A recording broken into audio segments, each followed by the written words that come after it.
I am Dungeon Master, your guide in the realm of Dungeons and Dragons.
All right, welcome back, everyone. I am the Dungeon Master, and this is Heroes Wanted.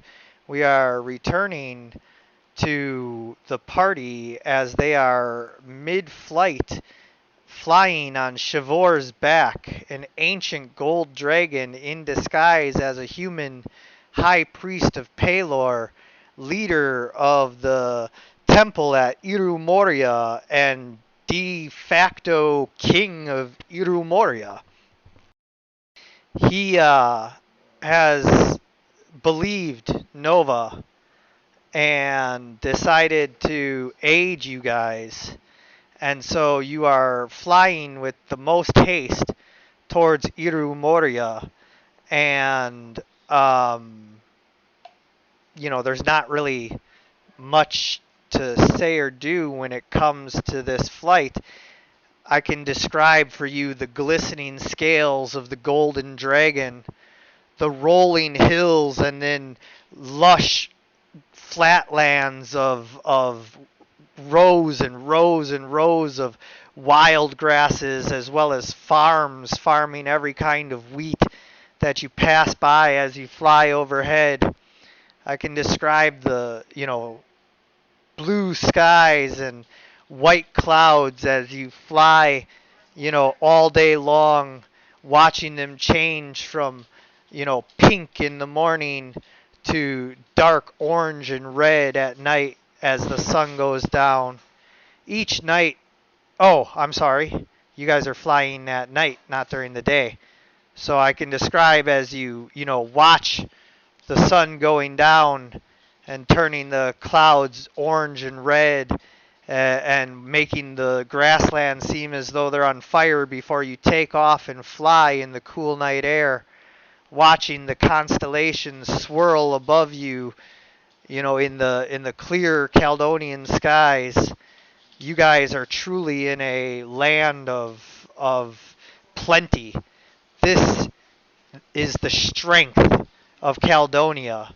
It is, you know, enhanced by their superior technology, their military training and knowledge, their machines of war, and, so many other things. But when you boil down the strength of Caledonia and why the Empire has been able to rise and maintain power and fall and rise again, it is because they have the most fertile land in all of Tenkenurth. And so they're able to feed their people and soldiers. And a well-fed populace is one that is able to accomplish much more work and is willing to do much more work than a hungry populace. You know, a hungry populace might be willing to fight for you, but they might not have the strength to do so. They might be, knowledgeable about how to build your buildings, but be unwilling to do so unless fed. And so, at the end of the day, this that you're looking at is the strength of the Caledonian Empire. Its vast farmlands and, the Great Plains that house so many farms. As you guys rest during the day, Shavor takes his human form, and you're able to, you know, rest along the road so that he can recover his strength to fly you again all night long. You guys have an opportunity to discuss amongst yourselves, as well as with Shavor, anything else that you might have, thought of along the trip, for he is certainly very talkative during the hours that you guys are awake and um, able to discuss things. He's very interested in hearing about your faith and hearing about what your lives have been like, and he'll happily engage you in conversation of any kind that you want.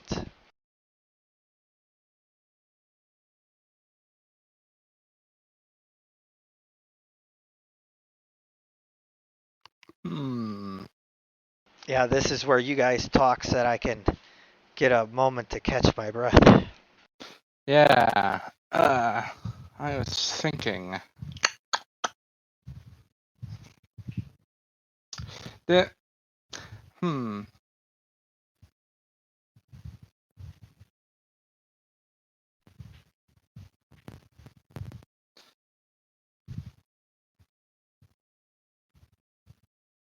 I wonder if you can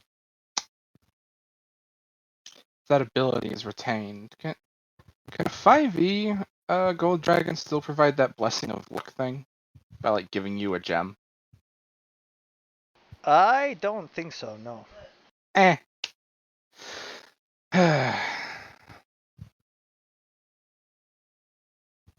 hum. So, how does anyone else feel about this?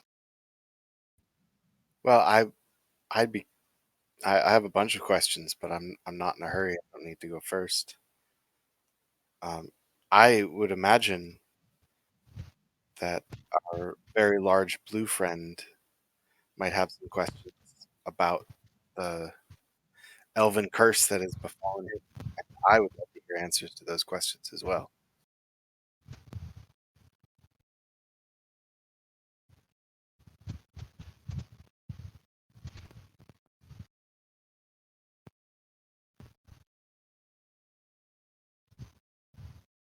Perhaps he's reticent to ask them. I will maybe ask some of the questions I have about it. And Come now. Do not be intimidated and shy. I have assumed my, human form so that you can talk to me as if you're speaking to a friend. Well, the one thing I'm curious about, that that elf. Who is the mother?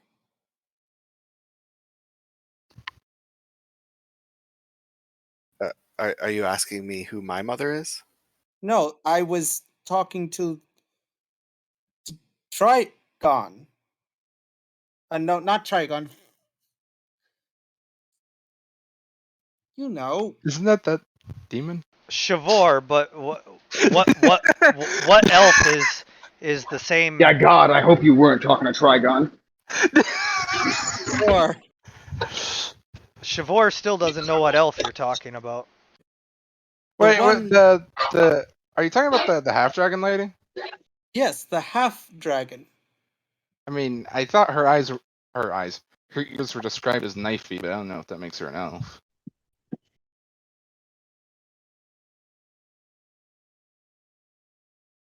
Anyway, I do like that. Talk to me as a friend. All right, I'm gonna ask a personal question then.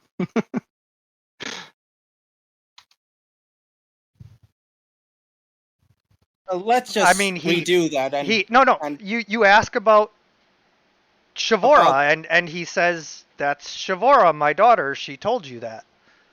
yes, Yeah. yes, but who's the mother?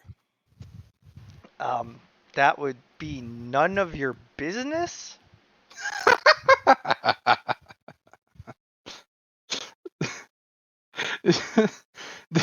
Apologies, Shavora. That was personal. I'm Shavor. Shavora already took off. She's Yeah, not Shavor. quite got I'm the so stomach for dealing with mortals as I do. apologies, Shavor. I did not mean to pry.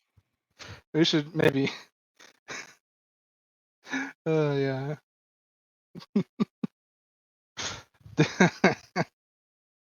I can't help it. Okay.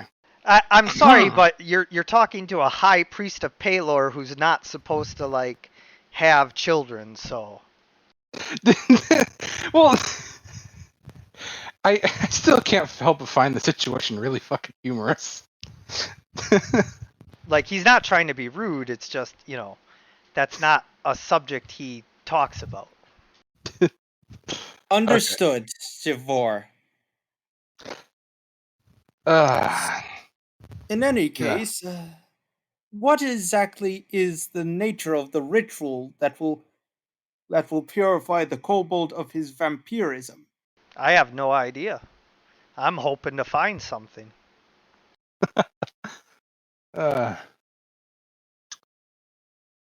Surrendered into your custody. What will you do with the sword? Protect it to the best of my ability. Hmm. Understood. Although, I do have to remind that while it is in your custody, do not under any circumstances activate its power. Oh yeah, did you notice it's not activated? I could do that. No. It's to my understanding that it factors into the plans of our enemies that it be activated. So, while it is in your custody, never return it to its former power. This is something I offer to you on good faith. Could Yes, you honor but do you this know one what request? this is? This is a powerful weapon against the darkness. And yet the dark seeks to use it. I've seen what has happened when it's played coward. It was an absolute tragedy on a countless scale, unfathomable. Once the Santos activated it, he turned the sun dark, and in the following year, endless warfare took place as mortals lined up from all places in the world to oppose him. Even the Feywild, even members of the Shadowfell, even members even other vampires rose to stop him as that put a target on every vampire's back.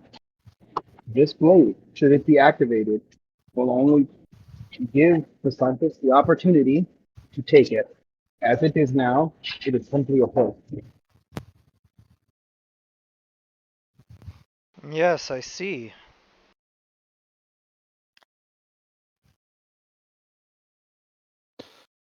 Besides, it's as they say, great light casts a deep shadow. Smaller tools of holy interference do just as well against the beast. This fucking whip has done well enough. Did they make you jump? Now it's that it cuts up my speed. Shut, Jesus Christ.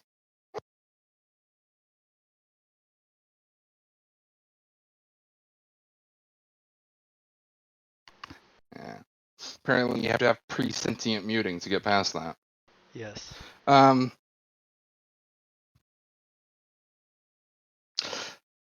completely lost my train of thought. The lesser weapons of light. Yeah, done the job well enough. This whip has taught me that. And a good smiting always wards them off. Yeah. Shame I can't do that. Make all this fighting terrible horrors business much easier. I think what we truly need is somehow find Halo. During the near endless wars against the Santis, all of the mortal plane, they used every divine artifact and weapon that they could find. It didn't really do much. What they did not have was the guiding light of Halo and faith in God. You will never find Paylor. Yeah. I know. I was the last living thing to see him.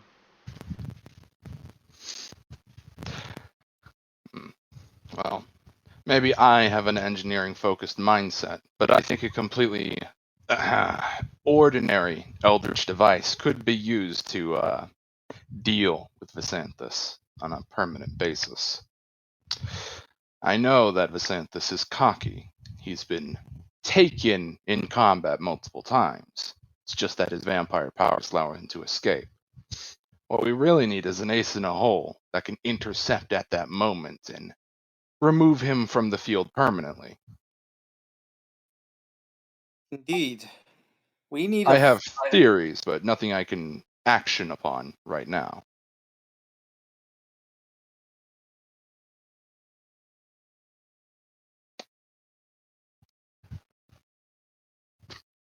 Take note, I was the only one who did not fight him, and I was the only one who survived.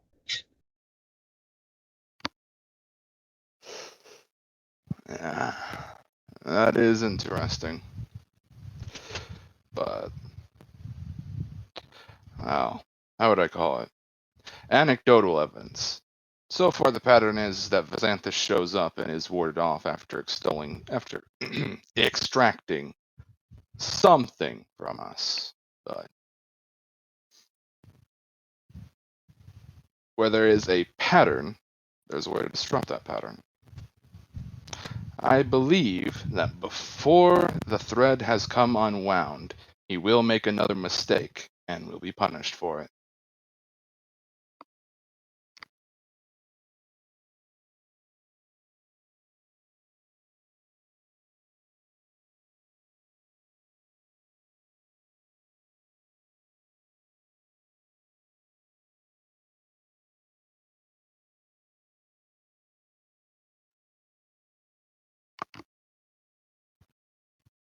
Is that everything everyone wanted? I guess. I really wish I had questions for the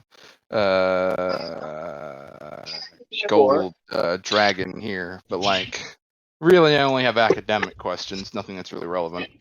Shigor, would you please elaborate on what you meant by Paylor's gone? Yeah. See him?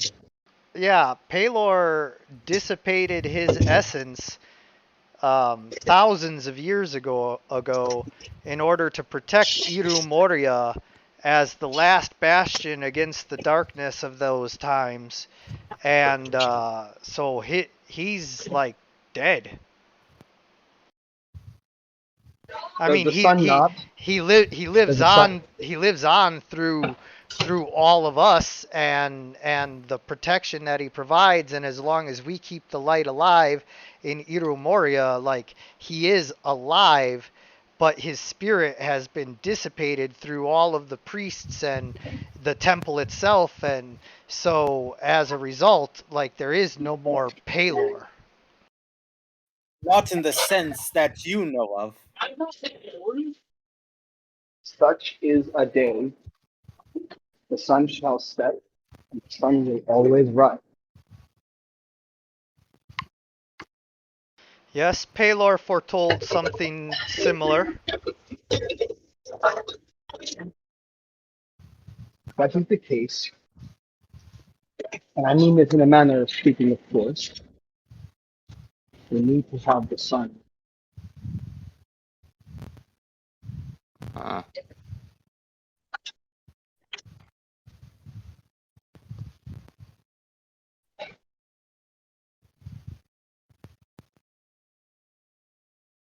that's an interesting thing.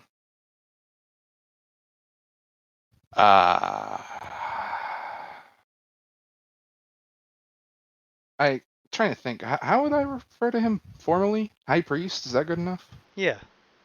Yeah, I'd say so. High priest, you seem to be more knowledgeable in certain theistic matters. Tell me, would you happen to know of any other gods who have had such similar inaccessibilities about them? Well, Pelor was the only god who stayed behind after sealing the gates of the celestial heavens so that the forces of the nine hells could not, uh, destroy it.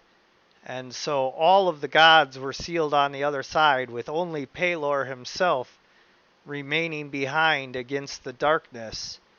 And rather than, you know, be overwhelmed by it, he dissipated his essence into all of us to stand as the last guardians against the forces of evil.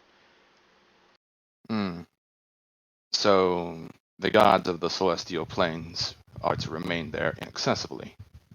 So that the demons of the nine hells, or the demons of the abyss and the devils of the nine hells, do not overtake it, yes. Hmm. What about those who do not rest in the celestial planes, the quote-unquote neutral gods? The devils and demons and all of that, like, yeah, they're still around.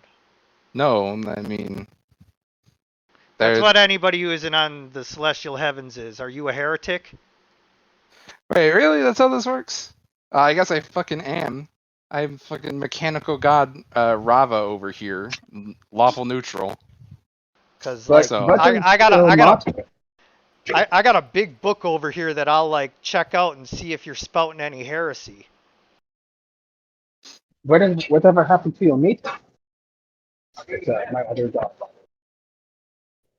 God It, of freedom and he's known as the god of suffering. yeah, He yep, sealed defends those that are suffering. sealed in the celestial heavens. it's like, God, I'm not familiar, but I have to imagine it's alright for a machine to worship a machine god who rests on the lawful neutral plane, like of Mechanicus or something. Still part of the celestial heavens. Huh, alright. Also, That's pretty as unusual. I consult my big book of heresy, it's like a 1,000-page tome, and every page just says it was heresy. I see. Okay, so the lawful, the neutral aligned plane, the non evil neutral aligned planes are still in the upper planes in this cosmology, right? Yes, so basically this is the way it works. There is the celestial heavens, which is like all of the domains of all of the gods. It doesn't matter, and then you have like the Raven Queen on the Shadowfell, but she's considered basically like a devil. And you have the demons of the abyss, the devils of the nine hells, and the elemental lords of the elemental chaos.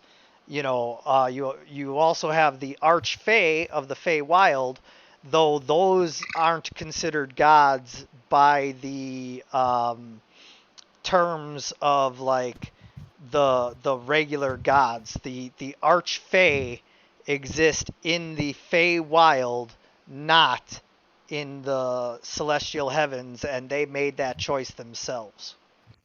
I see. But they're still, like, as far as a mortal is concerned, functionally gods, like infernal Yeah. beasts or something. Oh yeah, if Pelor and Coralone stood in front of you, like, you'd be equally cowed by both of their powers. Like, there's no functional difference between them aside from the fact that the Archfey, the Feylords, rose from the Feywild itself, whereas the gods arose from the celestial sphere. I see. That's And kinda funny. the elemental lords arose from the elemental chaos, yada yada yada. So, that makes me wonder. Do any of them even hear us up there? Interesting question. Some of them are powerful enough to still hear some things through what they call the veil, but you know, it's very difficult now.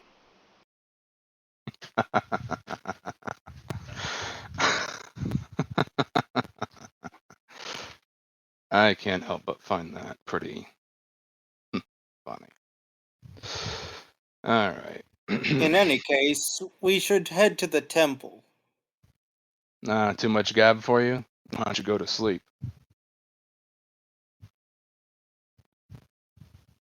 Yeah, as Qualan is eager to be off, Shavor reminds him that it's daylight and they won't make much progress if he's too tired tonight. Yeah. So we're stuck here for now. If conversation, you know, helps you and me and everyone to rest, then conversation is what we shall have. Right.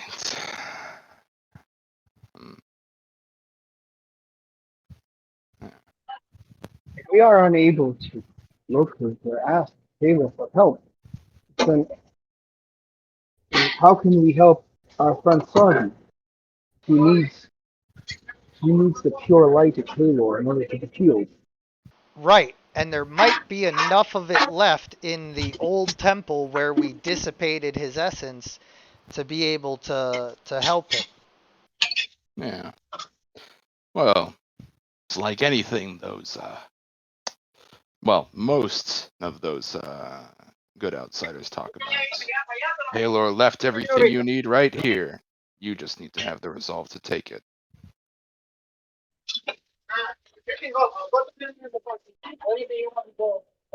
Okay, you sure?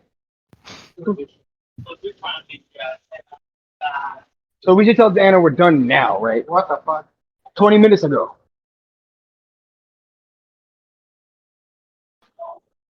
Lorathir, you had mentioned that you might have some questions, but you wanted to make sure everybody else got their turn. Did you still have questions? Yes, I'd like to know more about the elven plague that afflicts our associate, and if there's anything that might be done to aid him. I don't know much about it. It was a little bit, you know, before my time as a powerful dragon. And so all I know is that there was a nasty bit of business with a civil war between the elves, and one side or the other decided that since they were both effectively immortal, that they needed a way to, you know, bypass that, and so they created this deadly wasting disease to rip through them, and it would kill even immortal creatures. Curious. Indeed, it's the greatest shame of my people, and a wrong that has been unrightable for generations. I had hoped that. Oh, I'm so sorry. Those that did carry it out were cursed forever. Laura here. I am not sure if Go you've ahead, ever Lorathir. seen. I just wanted to throw that in there for you to know that, like, it is known that those who cast the ritual to create the wasting disease were cursed by the power that they summoned. Indeed, and were it the case that it had died out with them, I think the world would have been a better place. But unfortunately for us, for all of us, it turns out that is not the case, and we see it come back well beyond the borders of our own lands and in people who did nothing to deserve it. Lorithir, when I was a child, I saw two crabs fight each other. But the one crab was much, much smaller than the other. And in order to survive, the smaller crab ripped off its own claw. It did not live its life in shame, though it obviously regretted having to do such a thing. But it was in a state of pure desperation. Sure, it is terrible what's happened, and it is easy to look back into the past and judge those that have done what they felt they needed to do in order to survive.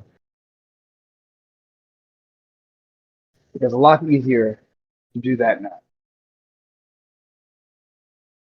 So, do not feel shame for your people. It is simply a fact of something that we all have to deal with now.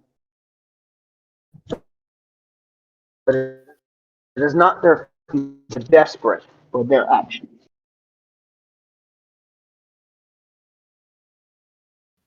I appreciate your parable, Nova, and the kindness with which you deliver it. And yet I feel the distinction between what you describe and what I experience is that the crab's decision, the smaller crab's decision, did not go on to harm innocents generations after its decision was made, and it did not. The effort, I've seen no effort on the part of my people to right that wrong, and that's the shame that we bear, that we have the power to create this thing, and nothing. We have not shown the will to focus our efforts on eradicating it. Instead, now it's treated as if it's just part of the natural world, when it's something that we made and something we did and something we should take responsibility for, and yet we do not.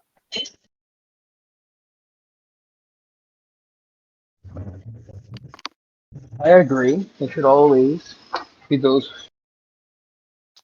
anyone who commits a hard act should always pay the consequences of their actions and behavior. But they died as a result of making it. You, however, did no such thing. Do not feel responsible for actions you did not commit.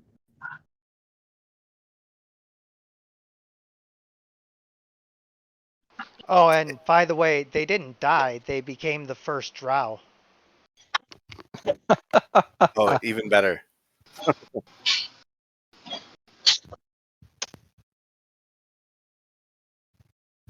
So the burden lies not even on the people who created it. I mean, obviously they would prefer not to be drow, one would imagine, given the horrors of that society. But yeah, they lived while the wasting disease spread itself across other peoples and other places who are not so lucky. Right. But up until that moment, there was only one distinguishable feature between what were called sun elves and what were called moon elves, and that was the color of their hair.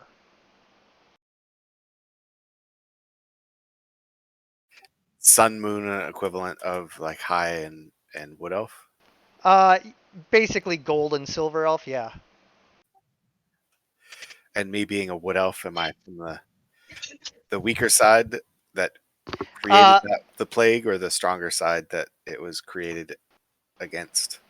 There's actually for the wood and the wild elves, there's two different factions, one from each. Gotcha. But the drow side, the silver-sided ones are still just silver elves. They're just elves with silvery hair, you know. So when I made my character, I thought that he would have brown hair. Any of the sun elves can have any color hair from brownish to golden to red. Basically, the colors of the leaves of the trees. How you doing, man? Gotcha. But so that means I'm a sun elf. You would be descended from the sun elves. You wouldn't be an actual sun elf. You're a wood elf because you were born on the mainland, or like not on the Feywild. Gotcha. Hmm.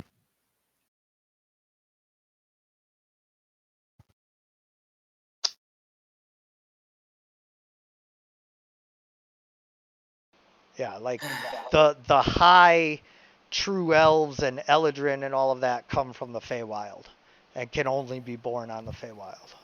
Okay, gotcha. That's it for my questions. Thank you. No problem.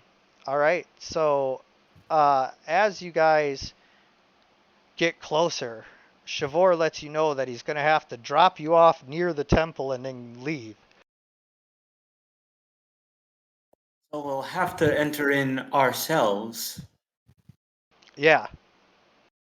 Like, I'm the king of Iru Moria, and I've been gone for like a week now. Well, we're still going to need your help with something. We can't just walk in with a vampire.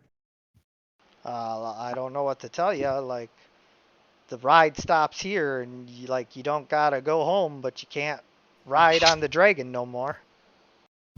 We understand Right. that. Could I So you're take not down going to help us?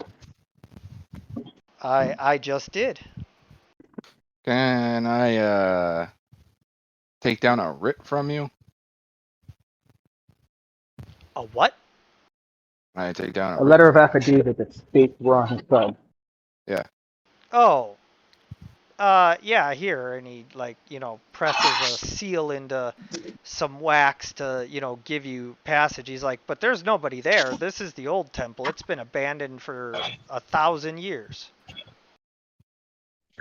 No one just kind of like files it away, then goes like, well, this will be useful then.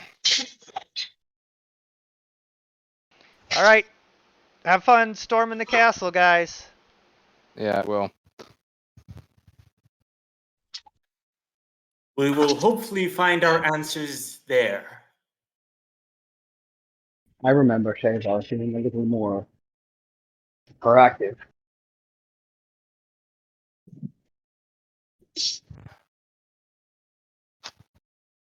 So,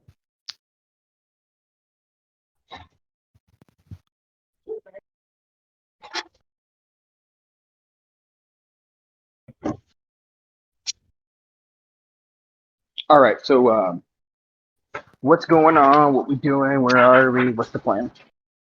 They're getting there.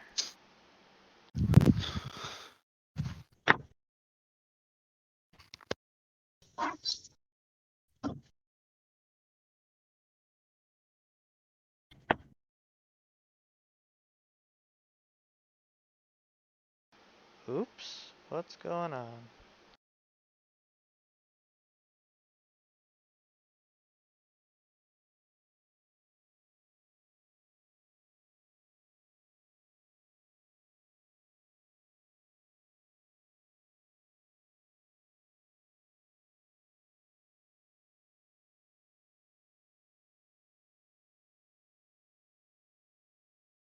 All right, that's better.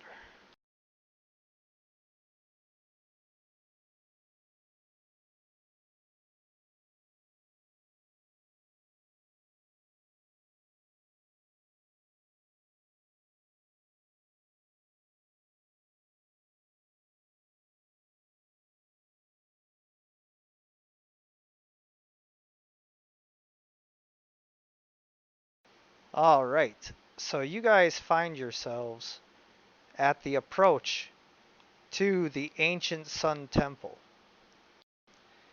As you walk up, there are broken pillars, cracked cobblestone mosaics, and a bridge that looks like it has seen better days, stretching out ahead of you over a moat dug around the old temple. Across the bridge, the old temple rises up on a hill, and you can see it sitting in the direct sunlight, some kind of pedestal surrounded by an ancient monument to whatever is up there. This certainly is a decrepit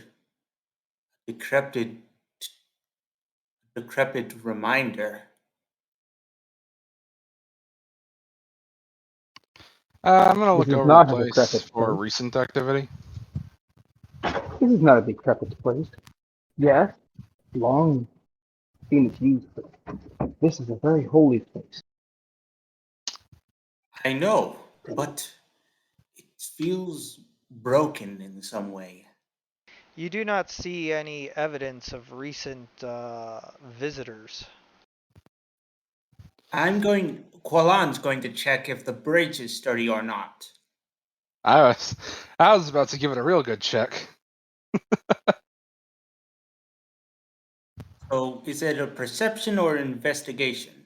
Depends on what you're trying to do. If you're just trying to look at it, it's perception. If you're actually going out on it and, jumping up and down and shaking it and seeing how sturdy it is, that's a different thing.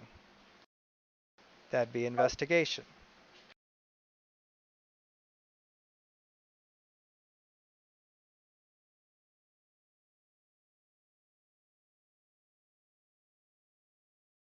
That's a 14.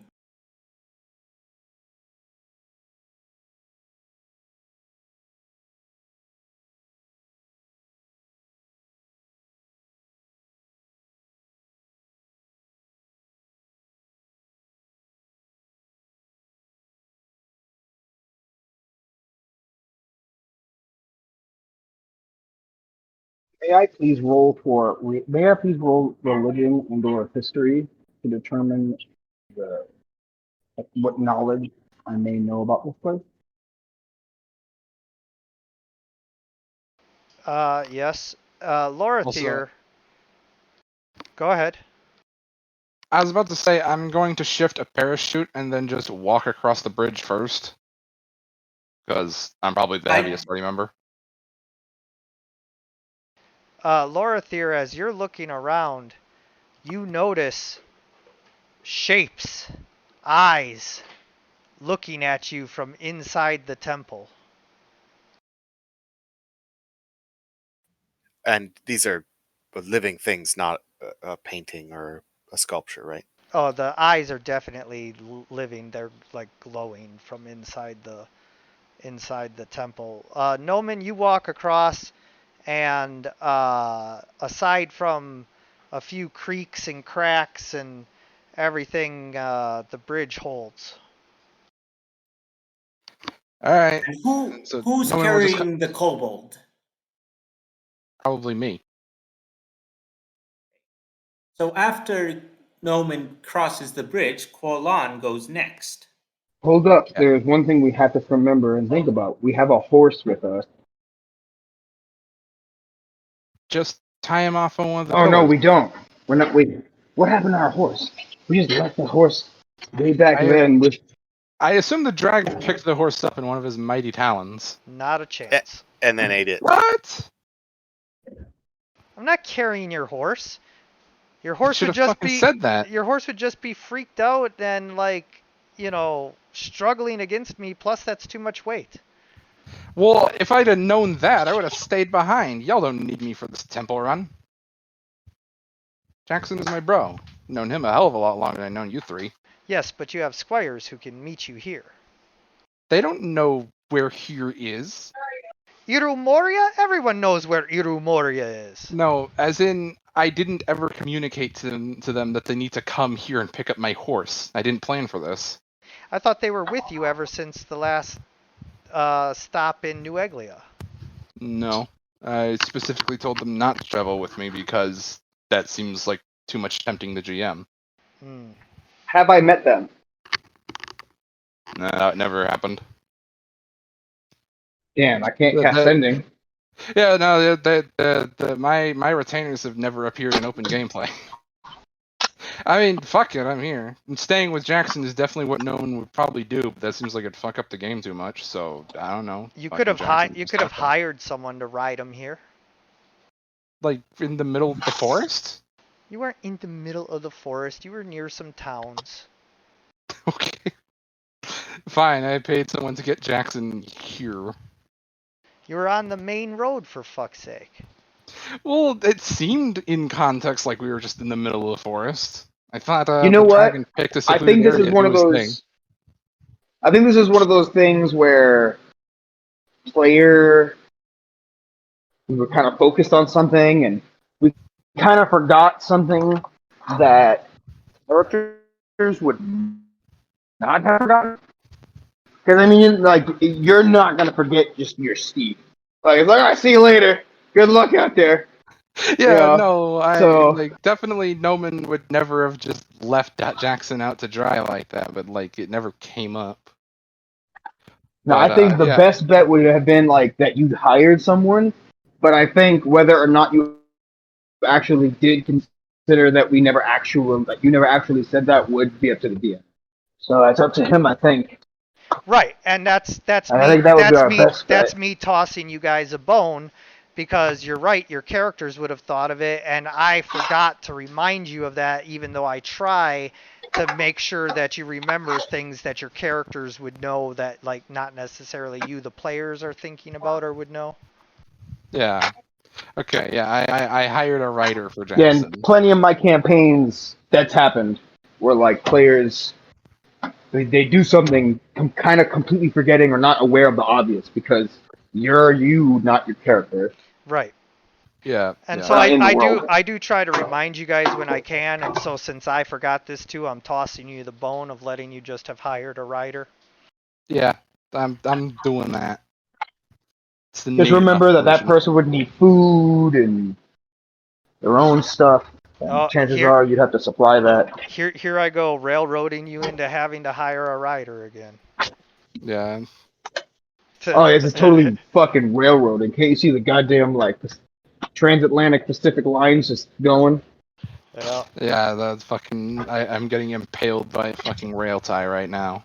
So, Qualan, you cross the bridge.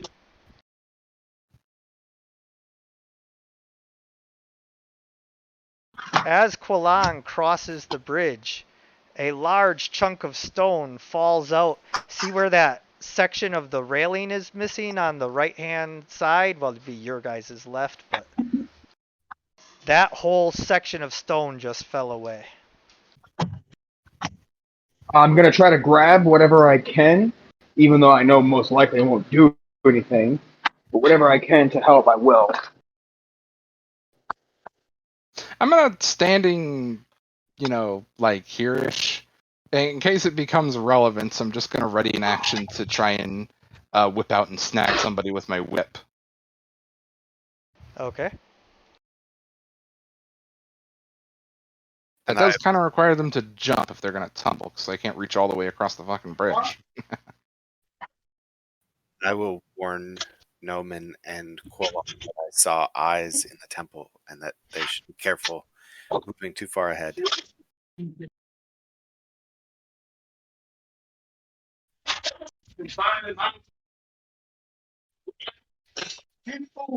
All right. no So longer Nova, I negotiable. assume that means that you were going across next.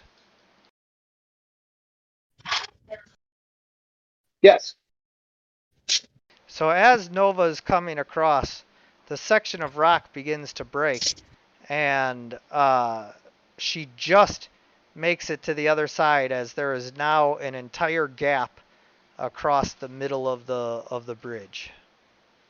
How fortunate that the elf is last. Fortune or intention, either way, it seems. God, I was about to make a joke there, but nah, I won't do it.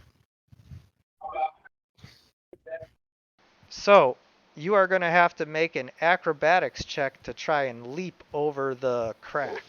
How big is the gap? 5 feet. Wait, do we have any rope? It's only 5 feet. Yeah, I could just run and jump over that. there you Yeah, go. it's point down. Jumping. I'm gonna toss him a you don't rope. roll for jumping in 5e. You I have a didn't. set I didn't know if you were gonna run. So I was. But Well, I mean, we could just All right. like throw him a rope and like just as like an added security, tie it around him. That, Whatever by the happens. time by the I time tell- you guys finish discussing whether or not you should grab him a rope, he's already run, tumbled, and come like popping up right in front of you from like the most graceful acrobatic thing you've ever seen in your life. Jumped I was on about to mention, because of my railing. boots, I could clear literally the whole bridge. I could have jumped all the way across, picked him up, and then jumped back.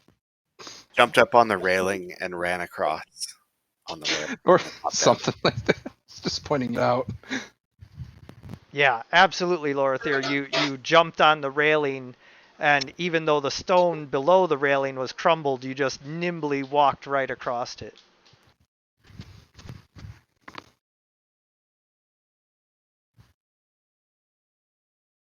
So now before you lies the rising hills that the temple rests on. There is a set of stairs with more of the pillars leading up to it.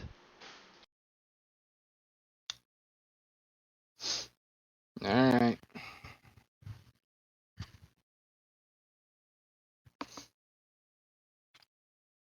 So, Be cautious, my friends.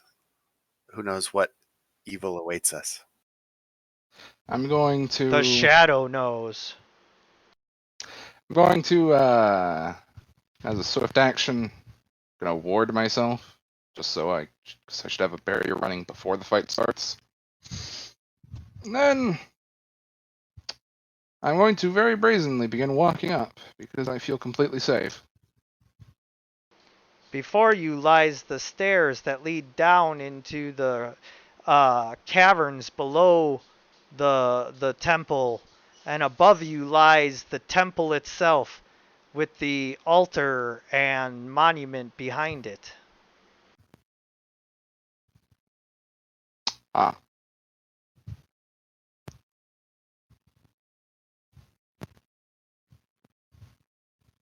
Did his Resplendence remember to take the sword from me? I don't think we covered that. Yes, he did, and also I need to roll a religion check for Nova.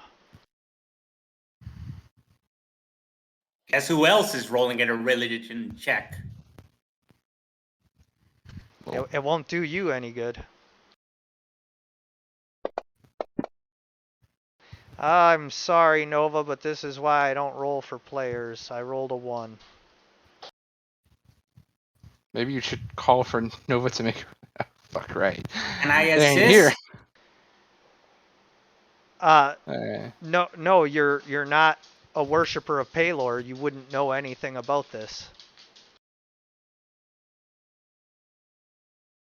Yeah, I don't even have base knowledge. What even is here? What's a temple? Who's Palor? What's the sun? I haven't seen that before. It's like all the information about Palor drained from Nova's mind the moment they figured out he was dead. Yeah. It's like, The numbers, Mason. What do they mean? Sorry, I'm one of those fringe clerics who venerates the concept of good itself. I don't actually know anything about organized religion. Been worshipping myself the whole time. Oh my god. Fuck, I don't even know how it works in 5e, but in Pathfinder, I think that's technically kosher since a cleric can venerate pretty much any concept. It's just That does work in 5e. self-worship. Yeah, they kept that concept of being able to not worship any of the gods. Oh, fuck. So they That's just pick a great. domain. I think I need to decide my next cleric. It's either got to be a cleric of self-worship or that Gnastic atheist cleric I was thinking about.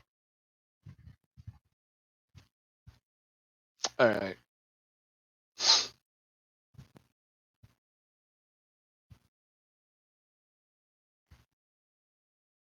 You guys stand tentatively at the head of the stairs. Gonna look back at Lothier and go like, do you know what kinds of things are here?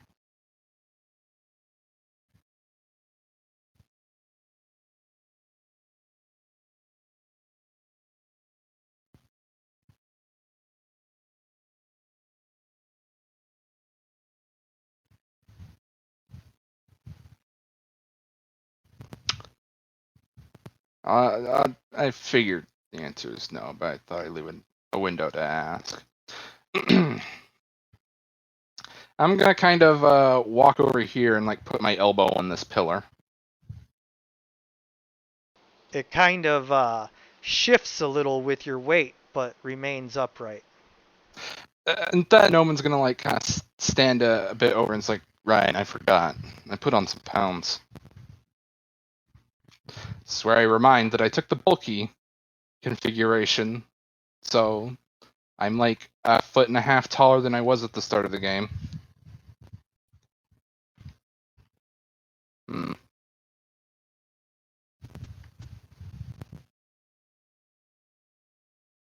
Gonna. They say glowing eyes. Oh wait, I don't think that information was communicated to me. It has been at least twice. Yes? Oh, okay. I told you that I saw something in the temple, and then I said to be careful.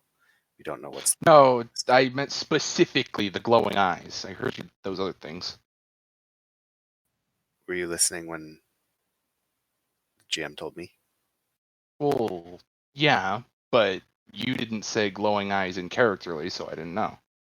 Okay. You just said you saw something and to be careful, which is helpful advice, but I wanted to know the glowing eyes part. You can see If them. anyone You could tell, can it see should them be- now yourself as you look down into the stairwell. You see a couple sets of glowing eyes looking up at you. I'm gonna make. I mean, they're glowing eyes hiding in the darkness. I feel like I can make a reasonable assertion that their eyes might be light sensitive. Hey there, Hazard. I think might be able to Yes. give us a little bit of divine sense there. Understood. He's gonna walk over here and divine sense. You get the sense of evil undead. Oh dear. Time to break out the holy hand. Excuse me. I guess you tell us that. Yes, I tell you that. I tell everyone that beware. Sense of All right. dead I cast down aid. there. I cast aid 3rd level.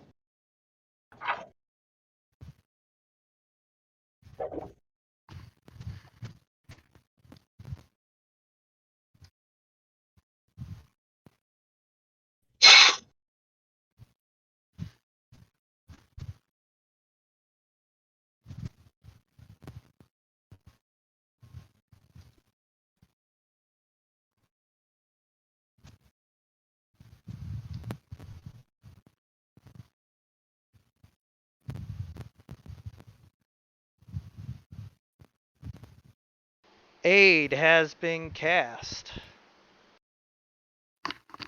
Neat.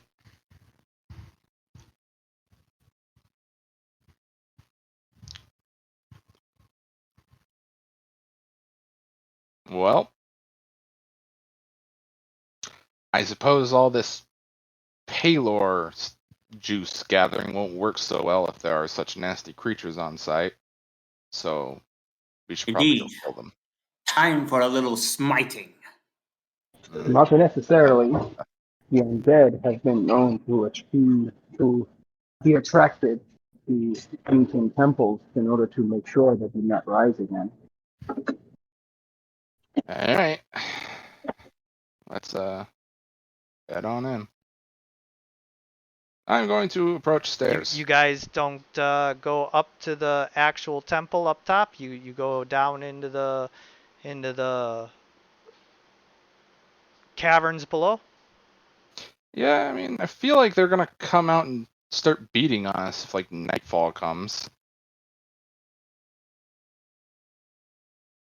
Okay. I mean, would that waste our time with Soggy? I can't answer that question. Well, I mean, like, unless there was 45 and a half down there. I mean, I'm assuming it's a relatively reasonable amount of undead, considering how isolated this place is. I think that we should we came here for. If the undead deal with come to us, then we should deal with them then. So, the first, chamber that you come to, there's many chambers in here, but the first one that you come to is a large chamber with some broken pillars and some kind of edifice in the center that has been desecrated. Uh-huh.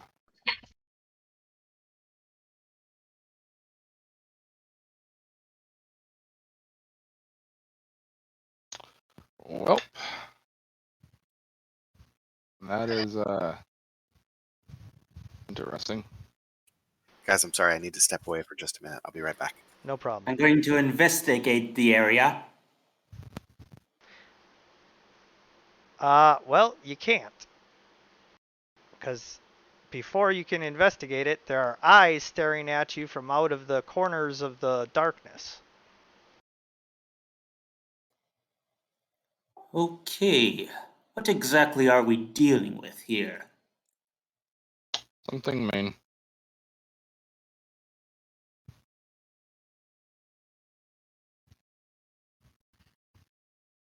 Well, I'm gonna step forward Actually, as I do. Hazard, your character would know more better than any of us with the divine sense. Can I roll a religion check? Look, divine sense would allow you to know location, amount, not necessarily these kind of undead, Yeah, so but it would be limited as it can only go through like I think it's like 5 feet through the wall. Yeah, so you can tell that these are evil undead. and how many are there? A lot. What do you mean by a lot? I Oh, a mean, lot. more More than one. more than you can accurately estimate just by looking at it. Oh dear. Seems like we have ourselves an undead cluster. Wait, Nova, do you have that sunlight spell? It really wouldn't do anything to them, but it would be more beneficial if they come to us. Return them. Perhaps we could seal the door before they get to us, thereby trapping them down here away from the surface. I don't feel like even if they're trapped, that they'll simply stop. I don't think they feel anything.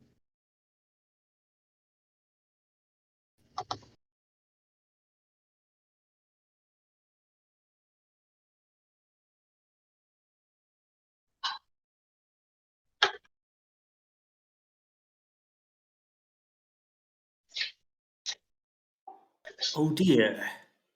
This looks like a mass. Huh. You know, I don't like that. I don't like it one bit.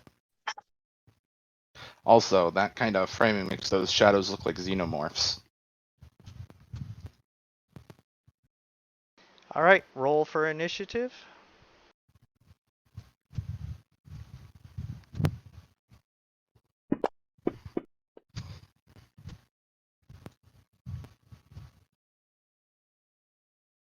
Wait, why did I just rolled an intelligence check.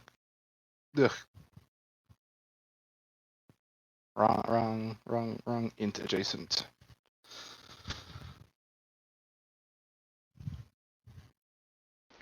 The first of the shadows comes running out of the darkness at you at amazing speeds.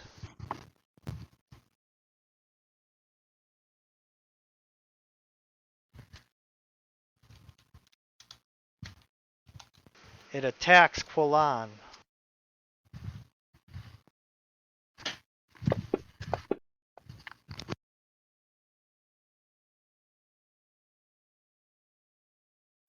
Living shadows, Quillan says in shock. Wow, damn. Let's see. Can I roll for knowledge or religion to determine if I know what kind of undead this is?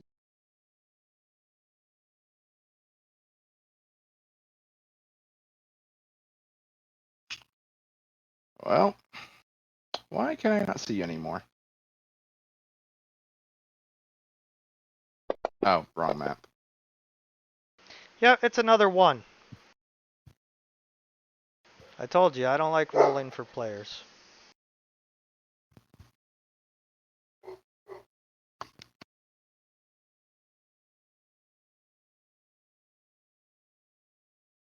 I just have horrible luck with digital rolling.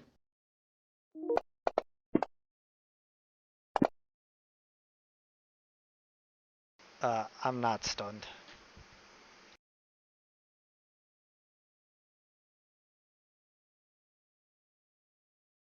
Oh, wait, what? I'm not stunned. Oh, okay. I'm immune to stun. Oh. That's interesting.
Shadow 5 comes alive. As alive as a shadow can be.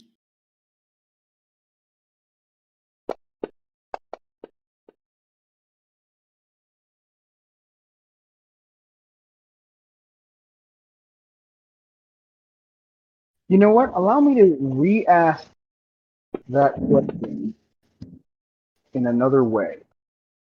What can I determine about the nature of this undead? Now that I see it. Well, you rolled a 1, so nothing. Yeah, I suppose. Because my go-to would be like the cat sunlight. But, I mean, if I'm unable to put two and two together, it would be like, it would be hella cheap. So,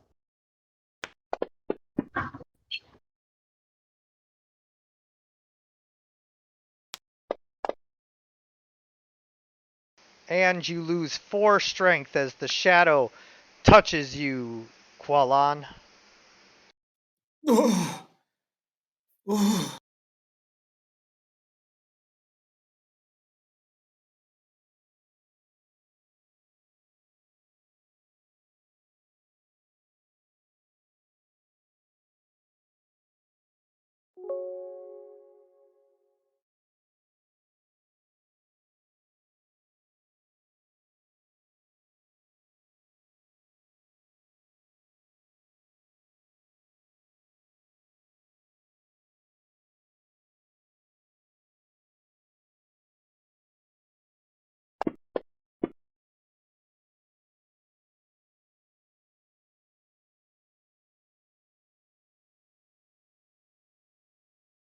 Qualan sort of glares at the shadows and says, I shall pay you back tenfold.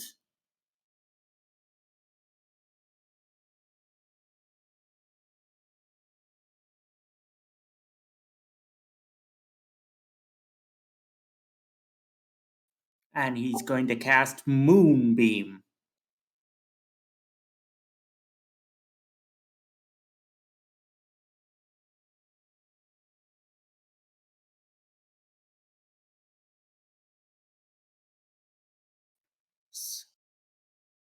Uh, how far is a 5-foot radius? That's everybody around you. It's like 20 feet in a circle around it, like in a straight circle. I mean, I guess it would be a cube, but because squares. But I can cast it here. I can cast it like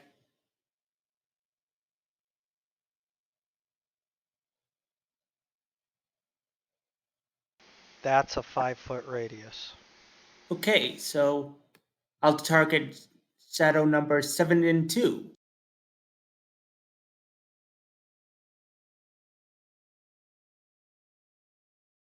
With my Moonbeam.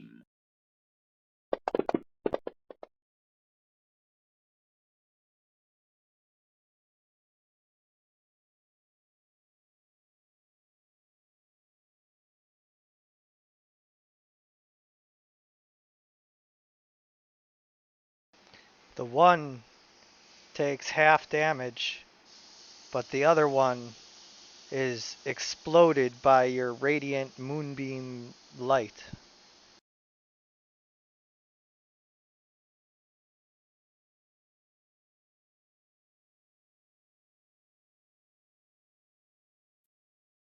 Alrighty. Do I press the second effect? Yes?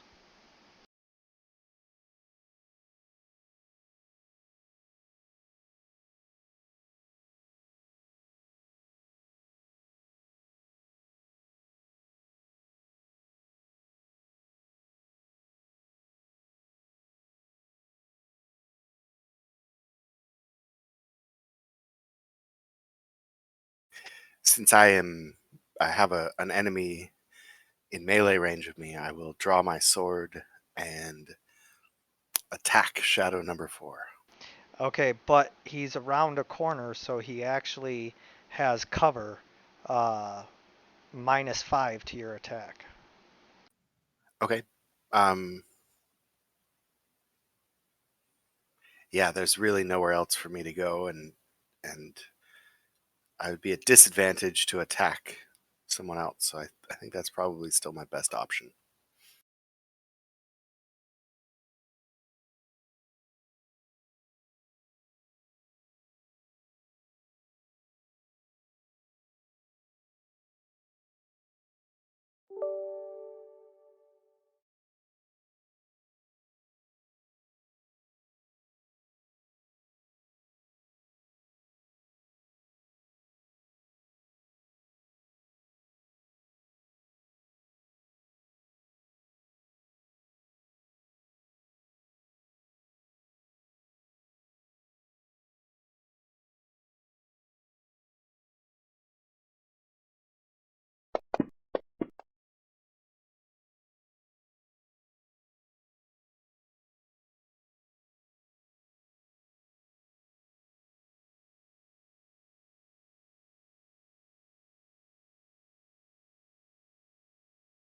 You forgot to target.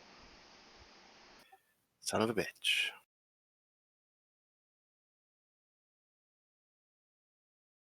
Either way, as you stab into the shadow, it sort of like fades back into the shadow.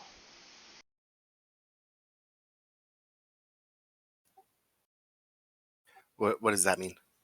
Means that you destroyed its form, but it's not destroyed forever like how the radiant damage did. Gotcha. That's the end of my turn.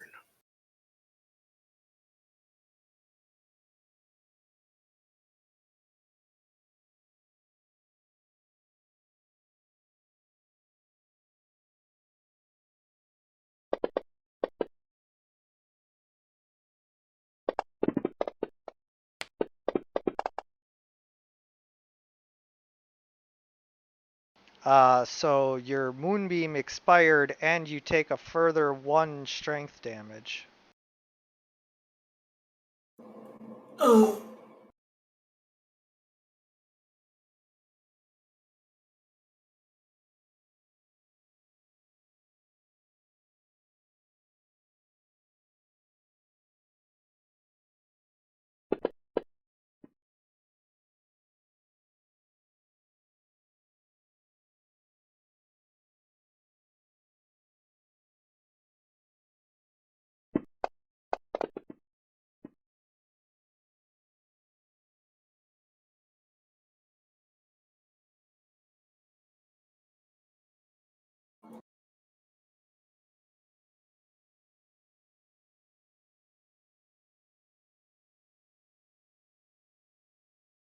Nova, it is your turn.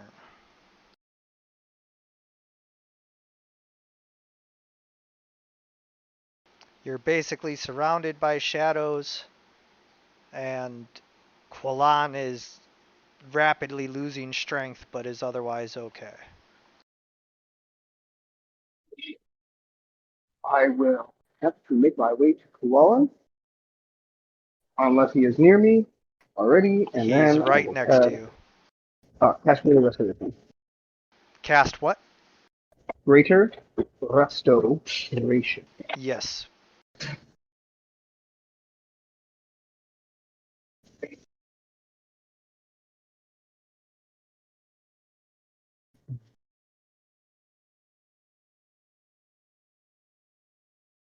That should do it.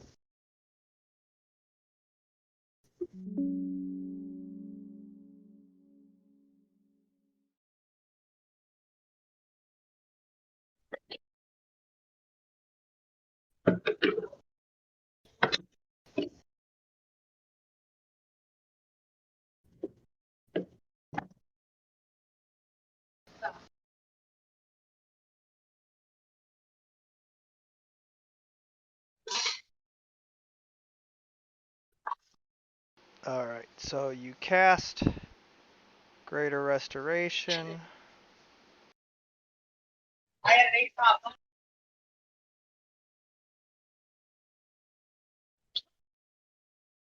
And Quillan, you are no longer suffering from the strength damage.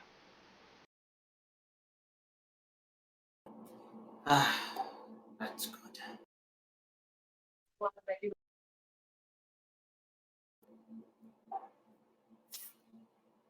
Nature bless you, Nova.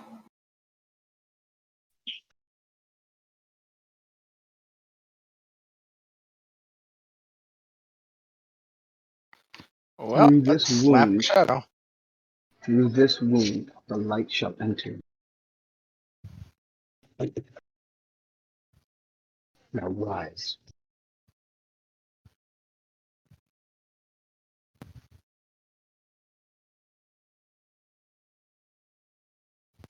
Hmm.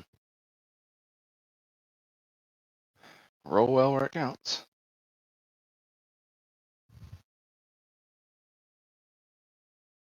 Eh.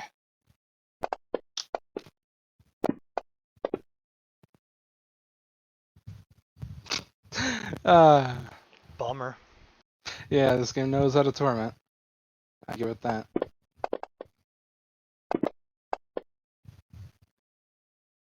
Ignore that. What? Everything it's saying. Ah. I'm immune to all system shock stuff. Yeah, okay. System shock doesn't display on my end, Ah, so I thought you were telling me to ignore the damage. Okay. I need to write that thing. I'm pretty sure I could put the cuts to this dude if I had a magic sword, but my into sword is never magic.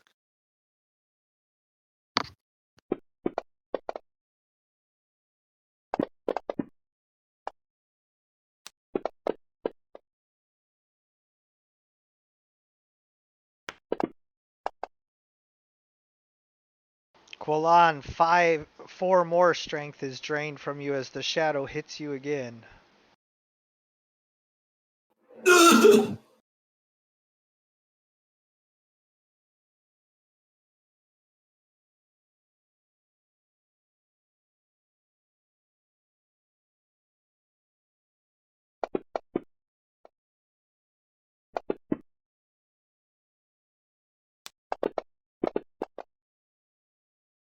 And another 1 strength as another shadow hits you. Whoa!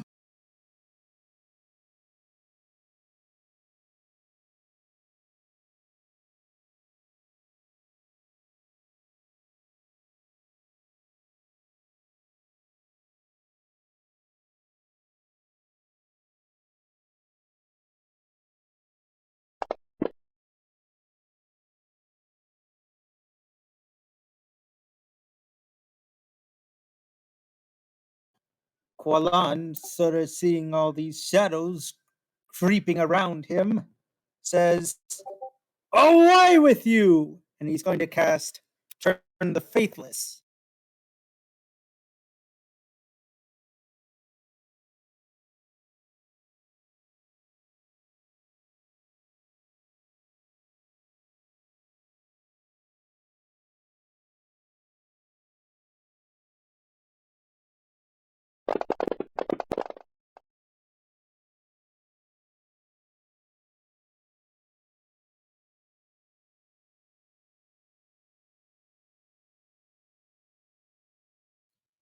As he sort of pounds his chest with a mighty gong.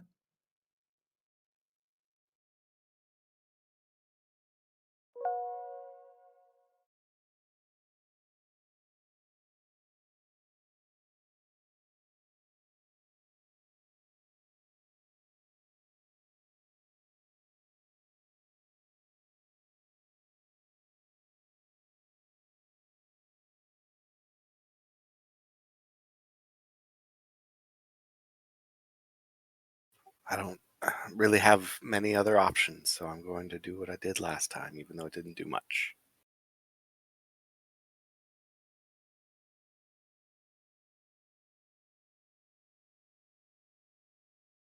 And I didn't.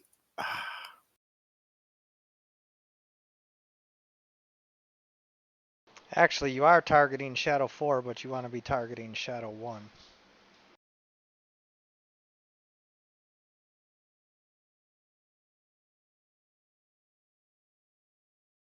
Nope, now you got to target Shadow 1.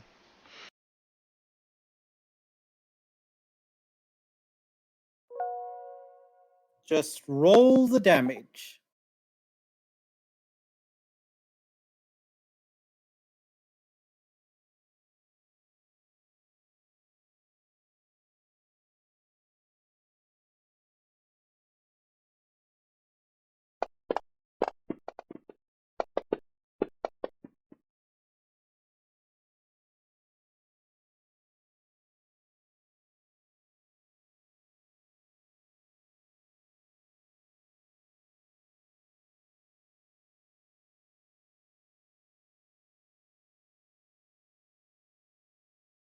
Alright, so Shadow number 11 attacks Quillan.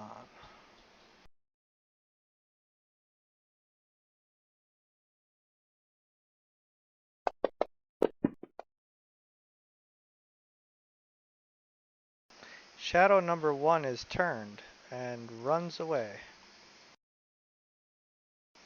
provoking an attack of opportunity from both Noman and Lorithir.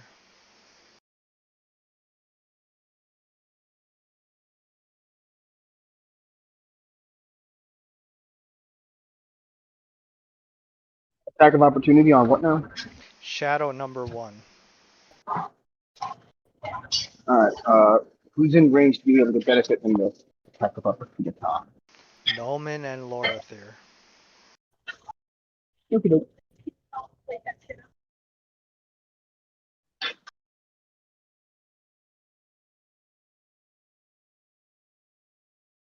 Oh no, you don't get your sneak attack for that. It's not my turn, and I can use it once a turn, and the rules are the same as like it's engaged. You can use it once a turn, which means that until the start of your next turn, you cannot use it. Okay. That's the way that works. Anything that you get to use once per turn, you can only use it, on your turn, and then you have to wait until your next turn. So if anything comes up in between there, in between turns, you still can't use it. I don't think that's rules as written, but if that's how you- 100% it is. I guarantee it. No questions asked. It states you can't do anything other than attack during an attack of opportunity. Well, you technically would be able to get a sneak attack in if you hadn't already. Anyway, whether he runs away or his form is destroyed, he goes away.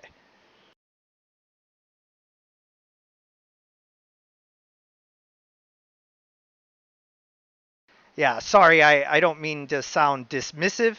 It's just I'm extremely confident that I have this ruling correct. Yeah, and we can talk about it later. I'm fine with that being your ruling, but that's not how it's written. Yeah, Don't it is forget. 100%. And shadow number 8 is turned. Oh, and also I missed. I got distracted. Yeah, put that back. Aren't you do? So I do run away, drawing an attack of opportunity from Noman. I already spent mine, Ah, yes. so too bad. Too bad attacks of opportunity that you missed still count.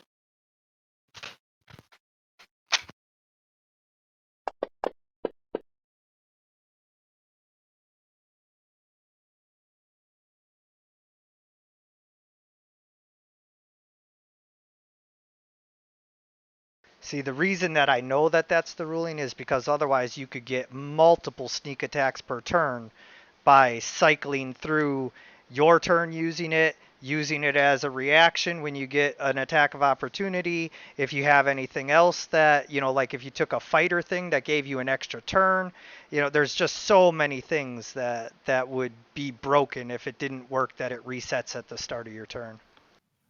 Right, and I think we could probably discuss it outside of the game, so we're not using everybody's time. Well, that's why I But- just wanted to explain my explanation now, because nothing's going to change it in between now and whenever as to why that's the ruling.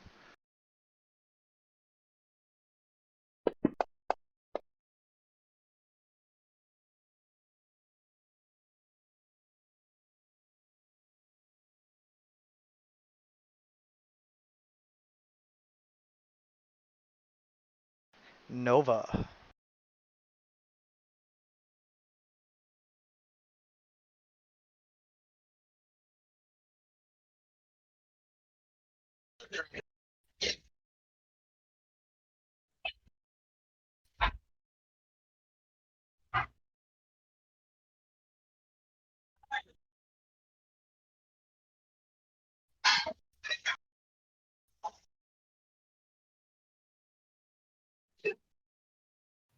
Here's a sage advice article from Jeremy Crawford specifying that it does work. So, like I'm saying, if we want, I'm okay if that's your ruling, but don't tell me that that's rules as written, because it isn't. We really could talk about this after. As I've said, I'm comfortable with that. Besides, he may just go, I don't care, that's my rule. And besides, we're down a session, so let's just focus on what's in front of us. I'm like, yeah, turn on.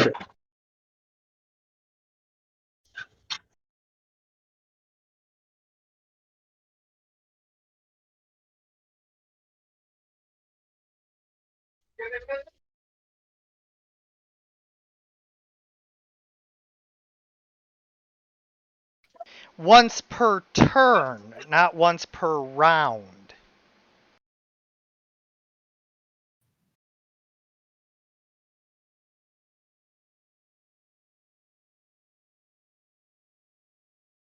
which means that once it's not your turn, it is someone else's turn, and you can use it again. Right, which is it was on that shadow's turn, right? When it Yeah, moved. I was getting the once per round and once per turn confused in my head. I know you said turn. It's not your fault. It's just in my head I heard the once per turn as the once per round.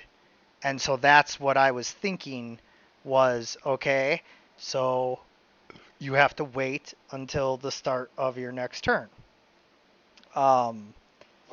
But also double checking.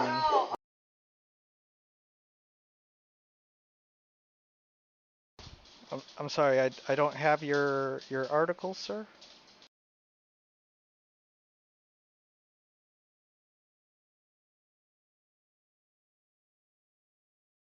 Did you send a link to some article?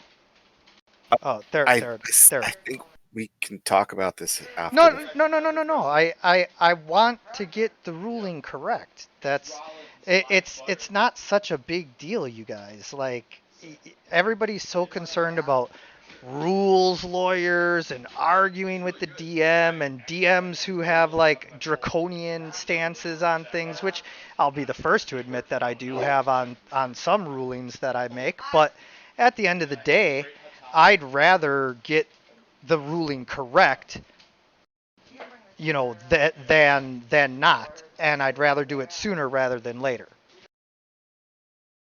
Yes, but no more than once per turn. In combat, a round comprises of the turns of the combatants. Exactly. Yep. That's it. That's exactly what I thought it said. Once I read the sneak attack rule that said once per turn, I'm like, wait, that says once per turn, not once per round. And so I just wanted to double check that Jeremy Crawford was saying the same exact thing that I assumed would be said, which is once per turn means once per each creature's turn in a round. We're good. The ruling will be as raw. We're settled.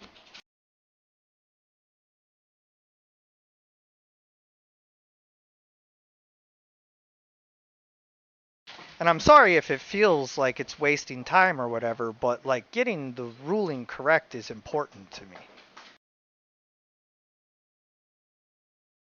I appreciate that. My reasoning for saying that we could discuss it later is just that we have other people at the table who don't. It doesn't really affect them, and either way, like we can just go on and come back. Understood.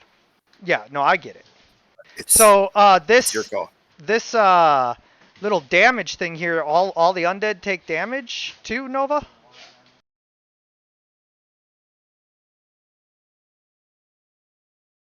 Nova? Avon? Turn undead. Yeah, do you have a damage thing on? Do they all take damage now too? So, turn undead if they are under a certain CR, which I believe at my current level is 1 or 2. You have to check that up for me on my character sheet. If it's above that CR and they fail, they run away. If it's below that CR and they fail, they are instantly destroyed. Yeah, they're challenge rating 1/4. Oh yeah, so anything that fails my anything, absolutely. The CR already starts off at 1, so if any of these guys fail, they're just destroyed. Okay, so Shadow 5 failed. Or I mean succeeded. And Shadow 12 succeeded.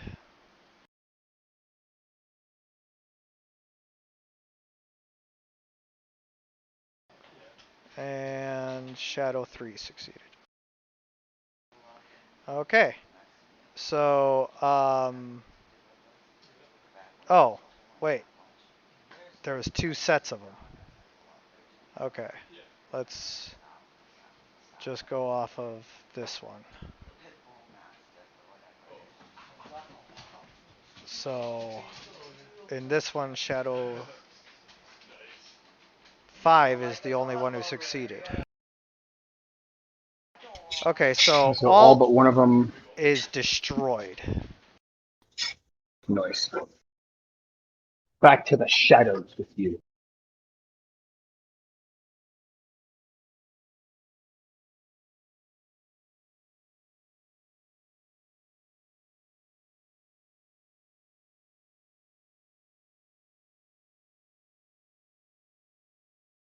Did I ever mention that Planet Cleric is bomb as fuck?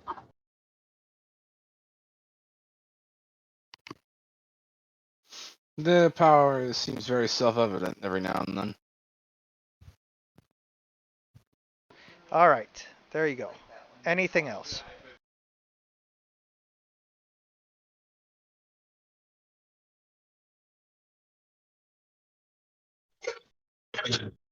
Alright, so just a heads up, so like my phone is a butthole and you keep doing things in my pocket. So I kinda have to like put my phone down, walk away, and mute you guys so you're not hearing like a bunch of Spanish and people yelling for salads and shit. Oh, yeah, no problem. I just wanted to make sure there was nothing else. Yeah, no, we're fine. That's no. Bonus action. Gonna summon spiritual weapon, and Ah, then use it to bonk whatever zombie's in range of me with a Lorian glowing mace.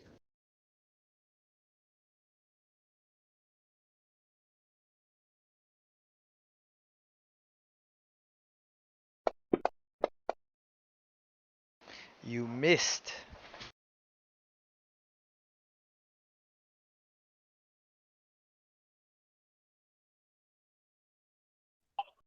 That would be my turn. All right.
You lose another 1 strength.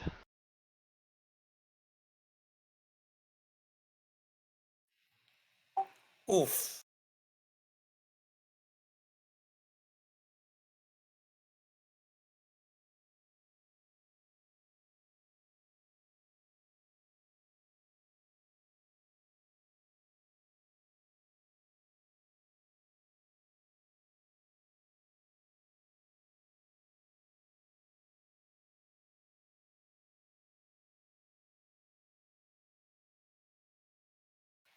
So Qualan, seeing that shadow number 5 is next to him, decides to use his pike to stab at he.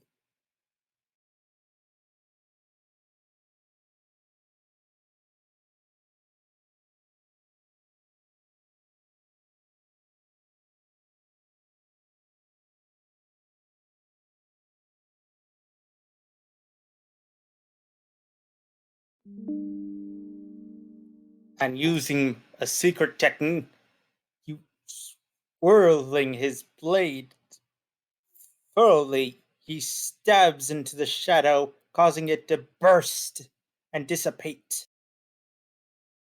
Nice. Behold, the light of nature. I'm sorry, every time I hear Behold, all I can think of is Martin Lawrence in Black Knight. Behold! We have fire. Yeah. Why you bring the mean out of me?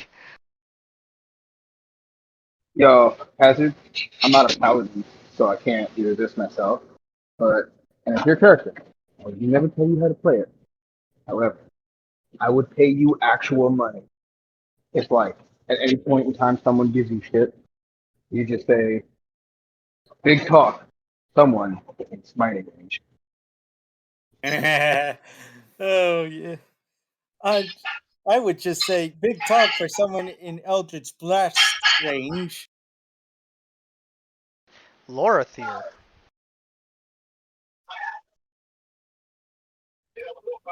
I will Talk with someone with a crusading difference. move through my companions to here and strike out at shadow number 9. Okay, now, hold on. I want to make sure that you can see something here. The shadow can fit in here no problem because he's like amorphous, but there's both a pillar and the corner here. You will be effectively squeezing in that square.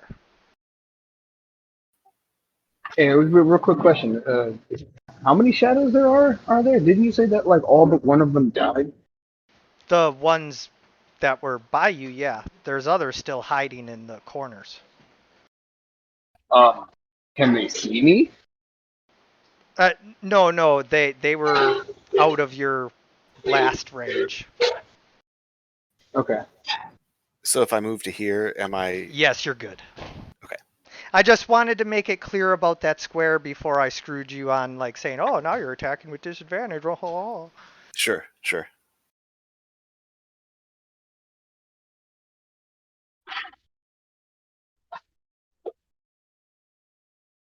I know not everybody notices everything about the maps, you know.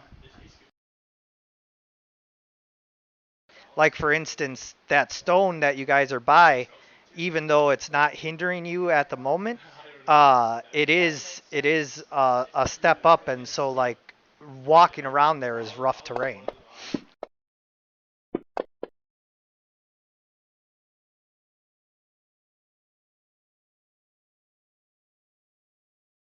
As a bonus action, I will disengage, and then I will dart back into my safe spot behind Noman and Quillan. Good plan.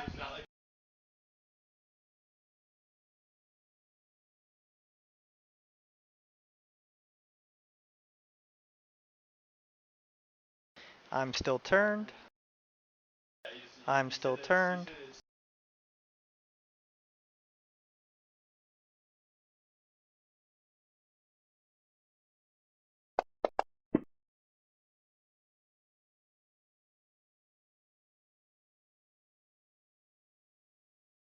Nova.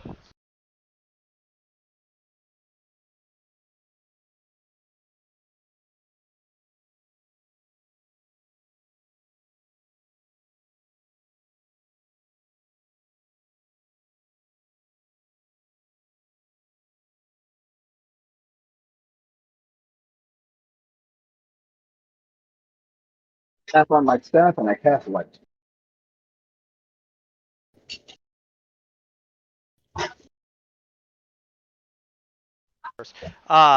What's that?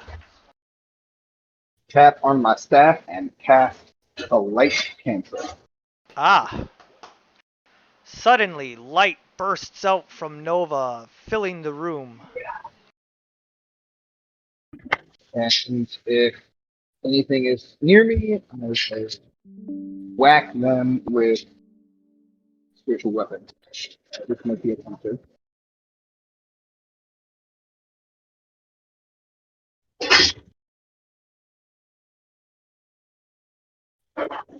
Shadow number 9. You hit him? Wait, what? You tried to hit him with your... What's going on? Hit with spiritual weapon. Oh, spiritual weapon. Yes, sir.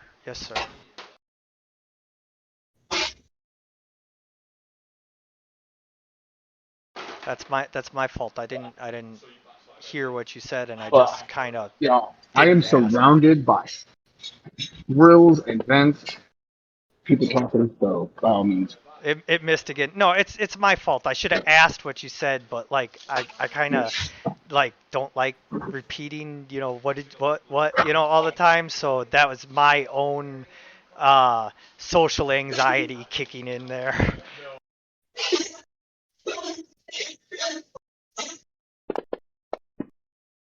Alright, nothing happens, no problemo. Yep, no, you missed. It's the end of my turn.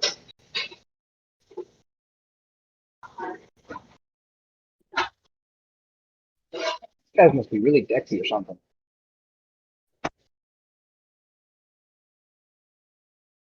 So that's the end of my turn.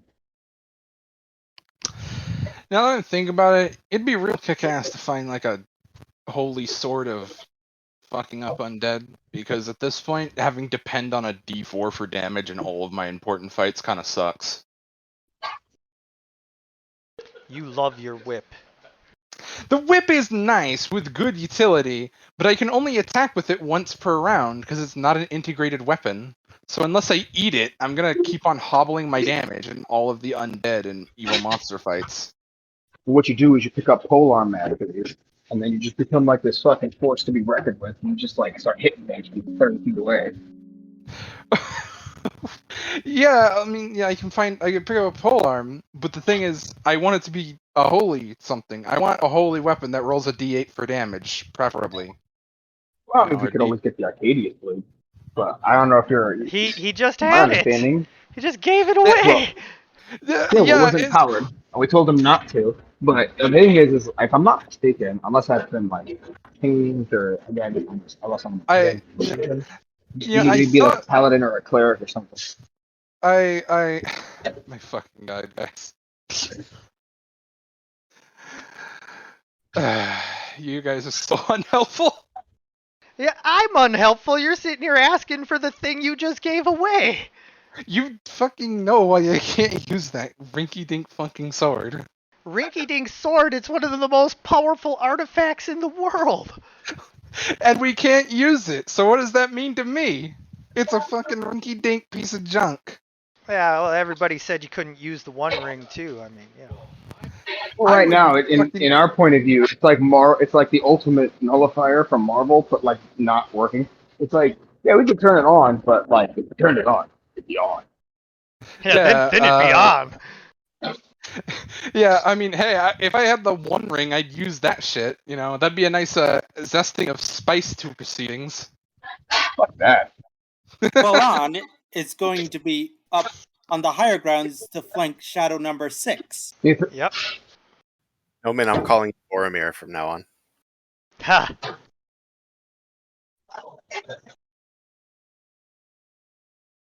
You get a +2 to your attack. Wait, we're playing 5e, Adaracus. Yes, I know. When did flanking? I've been become noticing like it's been like damage to strength and -5 this. I'm allowed to give terrain effects. Oh, that's the terrain effect. I thought it was for flanking. You're weird. Yeah, in context, you didn't state the source, so I assumed it was the last thing talked about. Also, wow, terrain advantage is like just that touch better around here. Everything's better with 5e. You'll learn. No, it fucking ain't. I'll staple my ball sack to the ceiling before I admit 5e's better. Well, they have their differences. I'm getting to the point where I would say like while I so miss like the customization options that come with being able to prestige in various ways. The shadow is now prone. Shadowbone. With You thunder use a force thunder damage. smite. Yep. Well, yeah, I'll do it.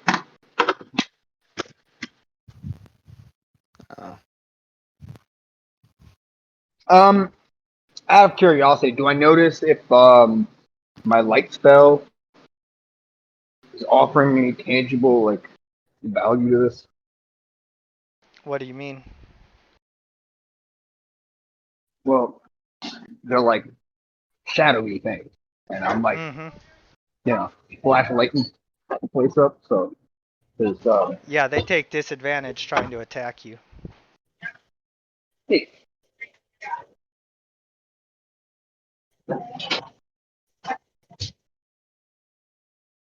what goes on down?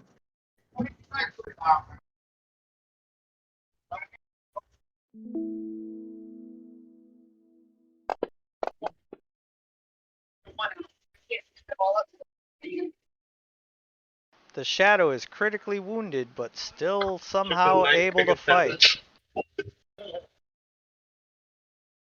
I will disengage again and move back over here.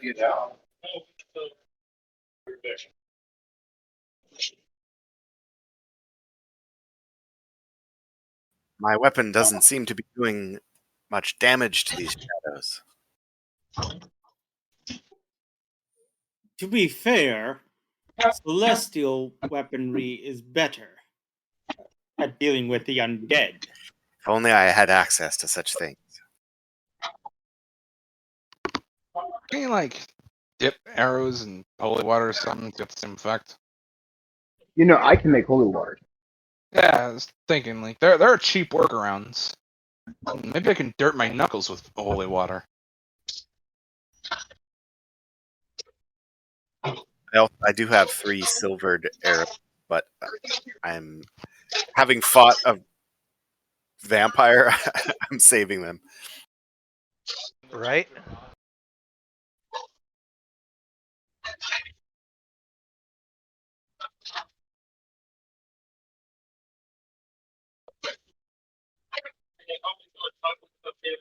I'm still turned. I'm still turned. I was prone, but now I stand up.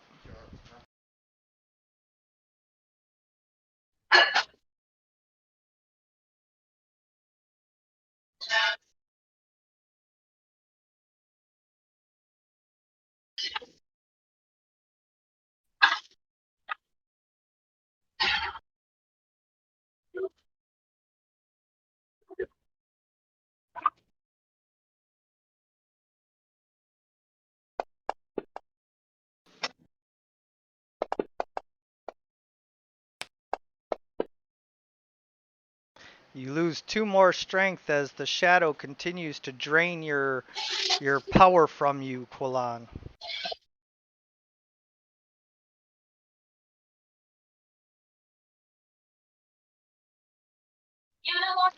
Luckily, you had 20 strength to start, but now you're down to 12. Nova.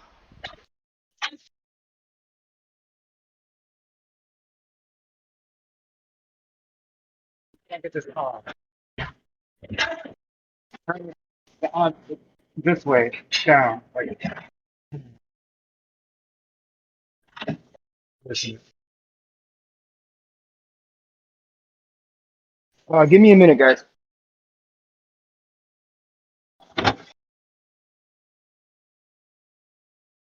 All right. See. Okay. I don't know how to do it, but I'm hitting this motherfucker. Um,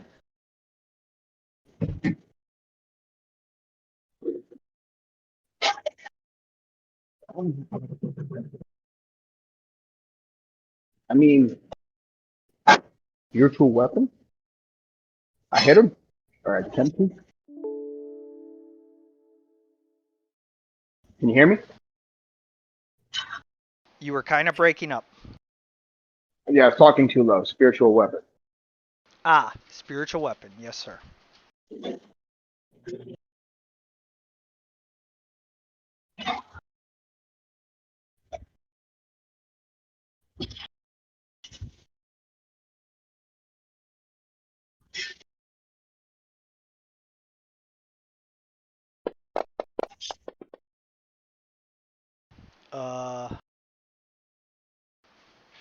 It hit.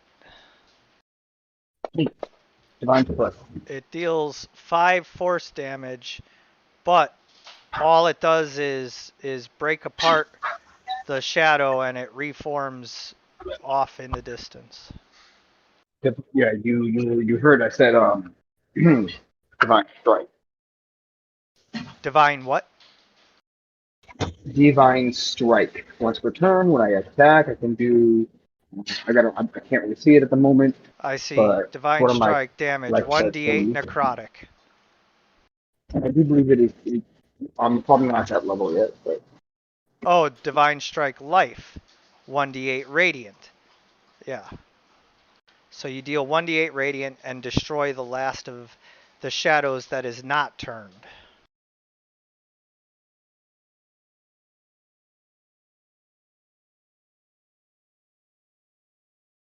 Nomen.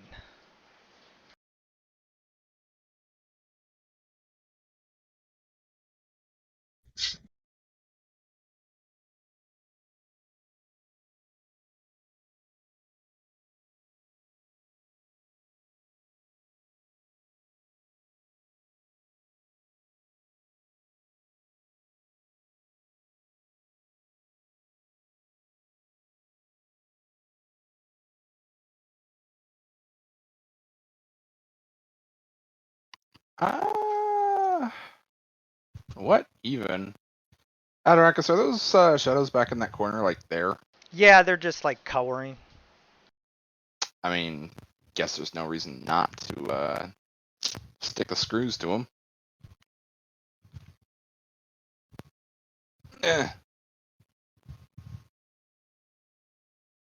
Why did it roll twice? Either way you hit. Wait, am I targeting something else? You're targeting 2 different shadows. My token isn't connected to anything else on my screen. I don't see Shadow 6. Do you like There turn you him go. invisible or something? I fixed it. Alright. Go.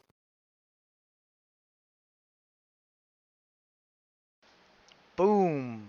The first one explodes with the power of your radiant whip.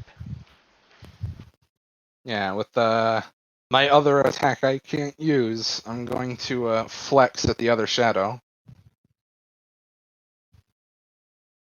Alright.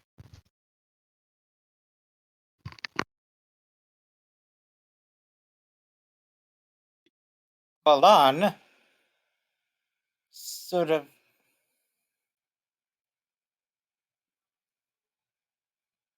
So seeing Noman on his way to smite that shadow, decides to give him some assistance by casting divine favor on him.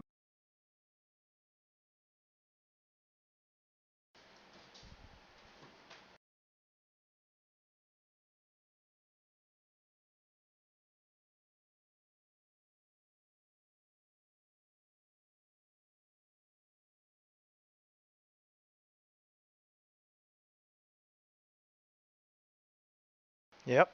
There you And go. sort of infusing Noman with the holy powers of the forest, as roots and birds seem to like ebb in and out of Noman's vision. He turns you into a Disney princess.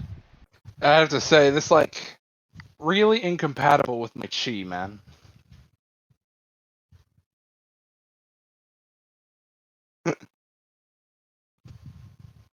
I don't know, I just gotta imagine it's uncomfortable. Do I have line of sight on shadow number 1 from there? You do. Okay, great.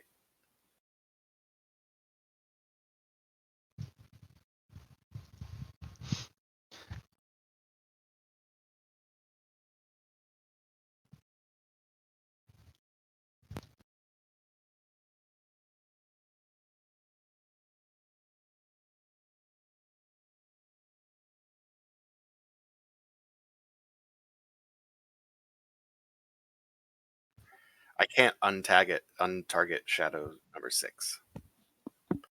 Yeah, he's a real troublemaker. Thanks. Okay, I step out from behind this pillar. Is this big round thing go up, or is it just like a low Yeah. table? No, it goes Goes up. up. Okay, so I step around that and fire an arrow from my bow towards shadow number 1.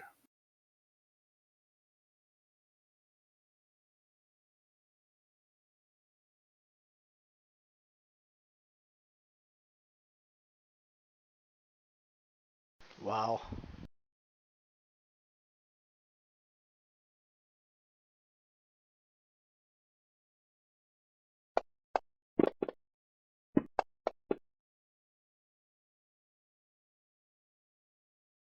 And then I will step back behind the thing and try to hide using it as cover.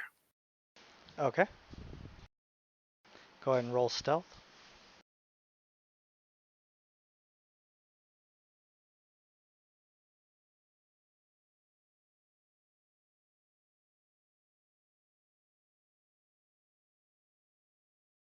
All right.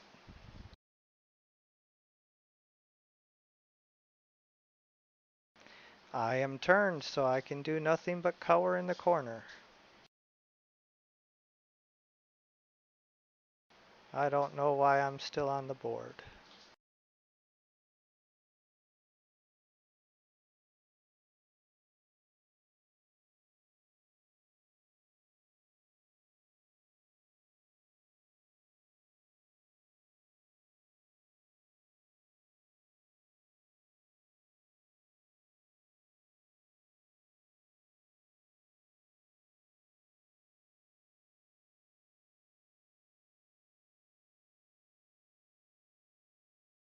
Oh, I'm sorry, Nova?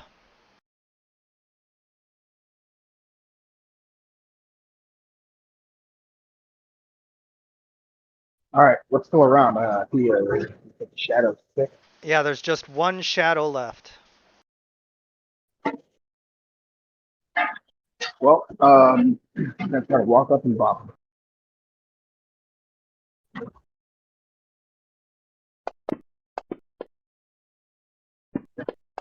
You use your spiritual weapon and finally connect, finishing off the last of the shadows. You guys are finally free to explore this chamber and see what secrets lie beneath the temple of the Palor. Is it doom and gloom up in his room? That's his lab. And also, we're also able to perform the rites of Sagi's purification without interruption. Maybe we got to find a thing first. I was gonna say So let's What you thingy we find him? you found one room with no evidence that you can even do a ritual, so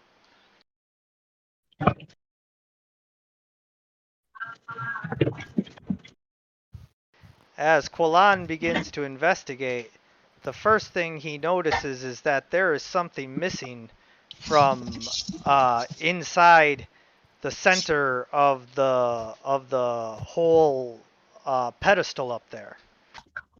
So some kind of stone or something rested inside it and has been pried out. and Quolan sort of notes this. Noman, rest of the group. searching the rest of the room, you see that this was once a very holy place that was set up for people to sit and worship all day long, and it has now crumbled into ruin. Using my incredibly lackluster knowledge of Paylor, what I know, what this may have been, anywhere, do you have any sort of details on what may be missing from this room? This was the chamber of the sunstone, a stone that gave off bright light as if it was the sun itself that used to rest in this pedestal, but has now not been seen in 1,000 years. Noman, as you're investigating, however, you do notice amongst the Primarchs that they left chunks of the stone behind in there, and like if you pick one up, depending on which way you hold it, it glows brighter or dimmer. Ah, I I'm gonna cannot pick all believe of what them. I am seeing. This was supposed to be only a legend.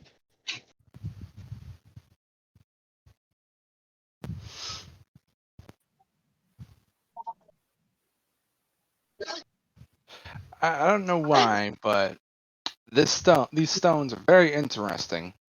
And I'm gonna see if I can make a laser later. They seem to glow brightest when you hold them in one direction, and dimmer, in every other direction. Mm, mm.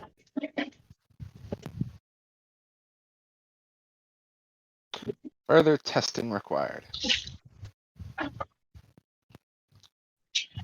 Albert, you know what this is?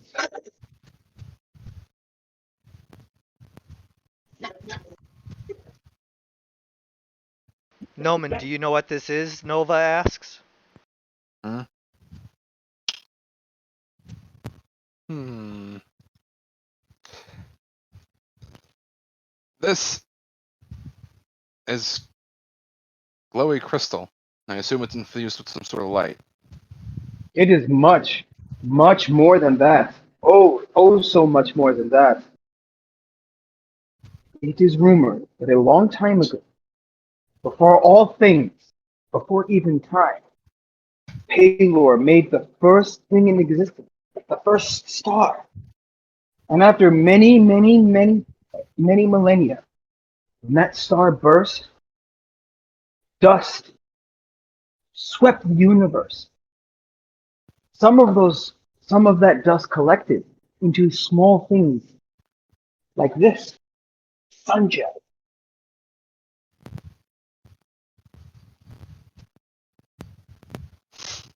So, We in can other No find one's it. gonna, words, no one's gonna stop and consider that, and look directly up as if considering the sun, even though there's a roof in here, and look down at the piece of crystal and go, "No, I find that very far-fetched." Now I am like raising my hand here and letting y'all know. I, of course, completely making that up. Like it could be. It's like I said, legend.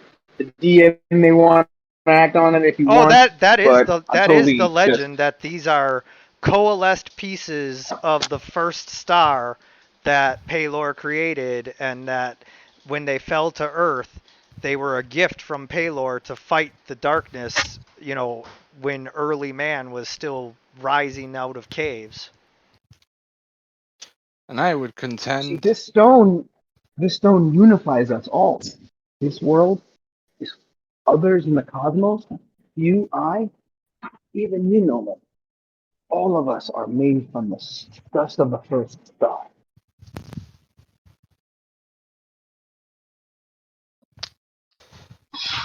even nature itself. That is certainly something.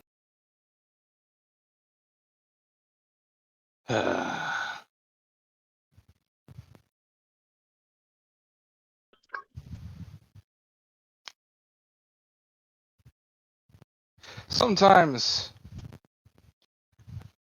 I wish I could talk to inanimate objects, just so they could tell me how unimportant they truly are. Alright, well, maybe it is something. Looks like Well, I there's a lot mean, more of it here before. I can't talk to inanimate objects, but I could prepare this. Wait, hold up a second. Is the spell up for me? Is the spell I think it's do clerics have access to identify? And is it a ritual? To what? I'm Like sorry. Identify? identify. Oh, clerics identify. I don't think so, but let me look.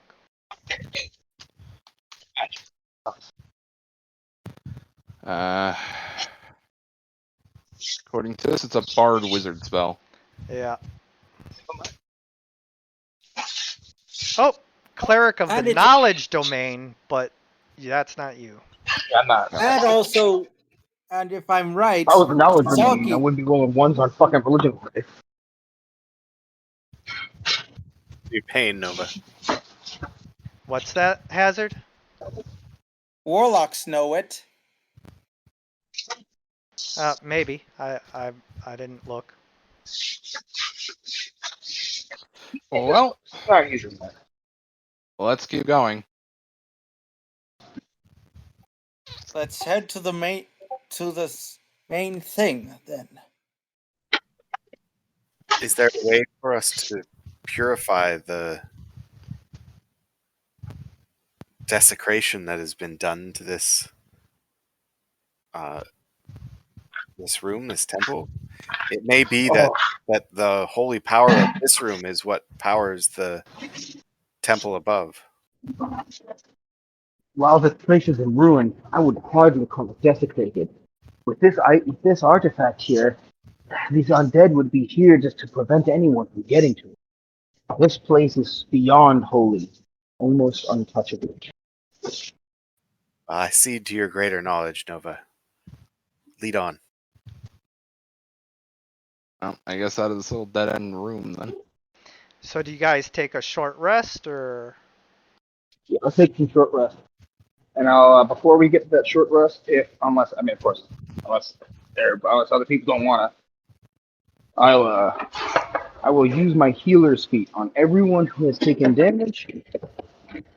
They will gain a 1d6 plus 4 plus their maximum hit die in healing. I'm actually a little irritated that I took precisely 0 hits and no damage during the entire fight, so I don't have anything I can pre-prep on. I'm still at full temporary HP.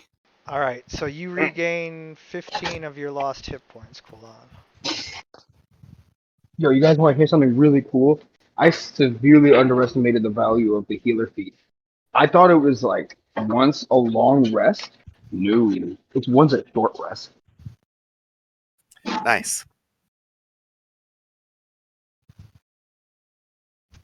So anytime we go stop and use up some hit die for heals, I could use a healer feat. We might not even have to use hit die.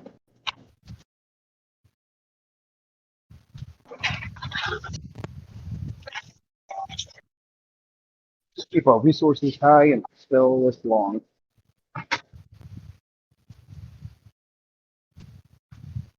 You come to a chamber that is very dark, and there seems to be shadows swirling around.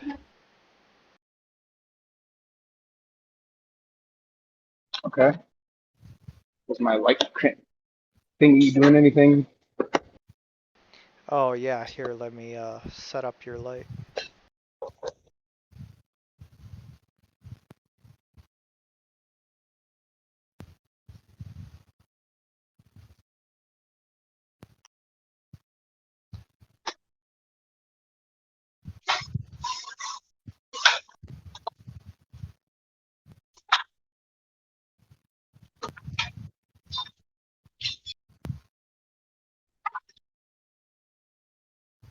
Hey Jose, would you give me a second to get this?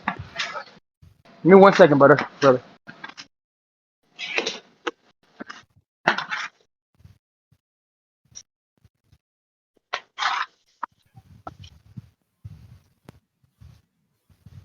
Both my maps are not showing anything. Is that... No, you should be able to see it. Oh, there we go. I forgot to share it. Perfect.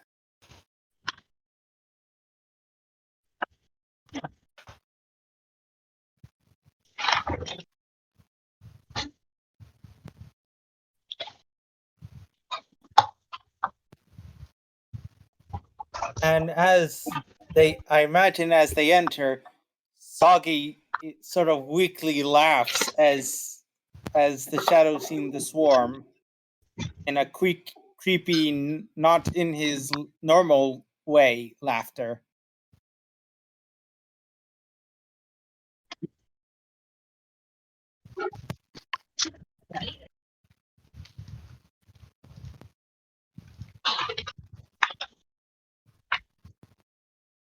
Just getting all the tokens in place, guys. Wasn't sure how far we'd make it. Yeah, there was a lot of good AoE effects thrown out during the last fight. Could have taken a bit longer to grind through that chunky salsa. Yeah, exactly. You know, I just wasn't sure, so just gotta get the next set of tokens ready. No big deal. Yeah, I'm good for it.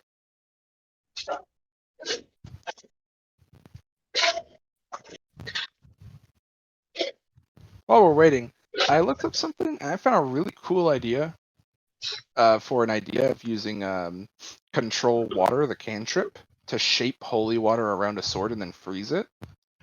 But I don't think there's anyone in the party who can cast that. But I had the idea. What if I made a magical sheath that was expressly designed for this purpose? Like you could pour holy water into it, then put a sword in it. When it comes out, it would be rimed in holy frost. Put a popsicle Well- stick in it and have the sword made out of the holy water. I'm not sure if you guys saw Castlevania season 4, but spoilers. Spoilers. I don't want spoilers. All right, never mind. Roll for initiative. But this is unrelated, I promise. Completely unrelated. I mean, you can use create water on like holy water. You may as well just go full blown waterbender. Well, yeah, that sounds cool, but like, it does actually sound pretty damn cool. But like, I like my idea. Oh yeah, by all means. Quillan, roll for It initiative. may have lasting power anyway.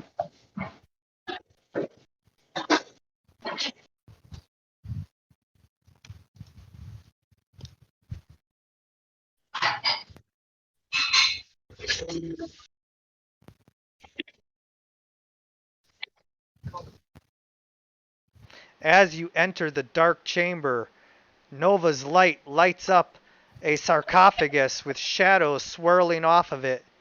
As you enter, 3 figures form into existence from the shadows. Warriors with glowing, evil, wicked eyes and swords to match.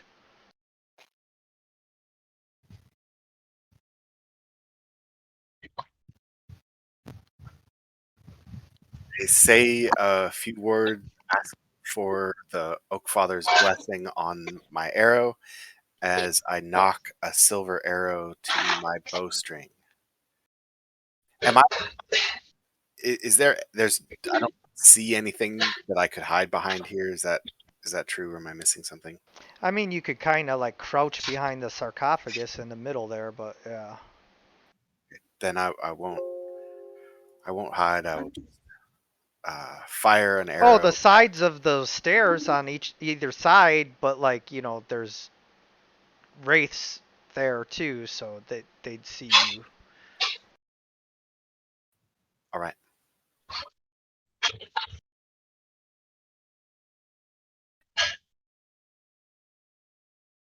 I don't think I have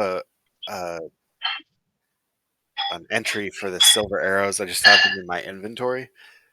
So just, I guess, apply their effect to whatever this does. Yes. And I should maybe plug something. Well, that does hit, so yeah.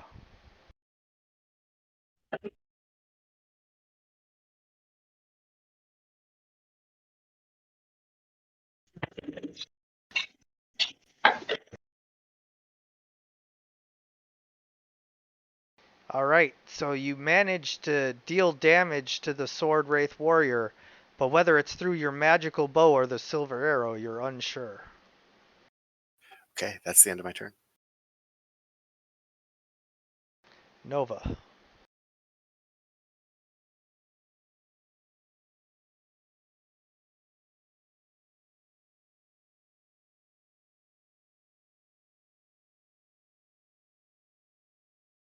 Spirit Guardians? Yeah, Spirit Guardian.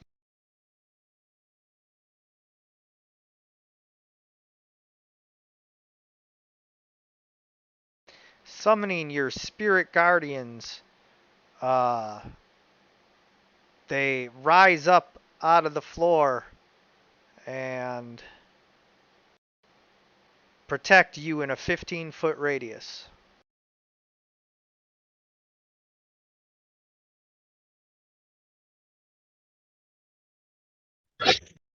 I'll get closer to them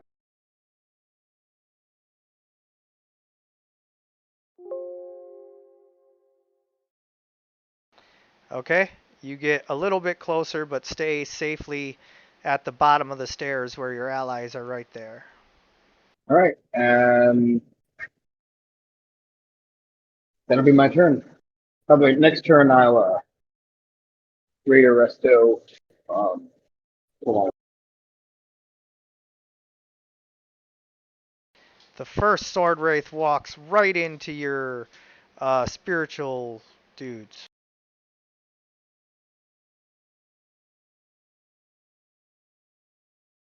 Time to pay the piper. He fails his saving throw, taking 3d8 radiant damage.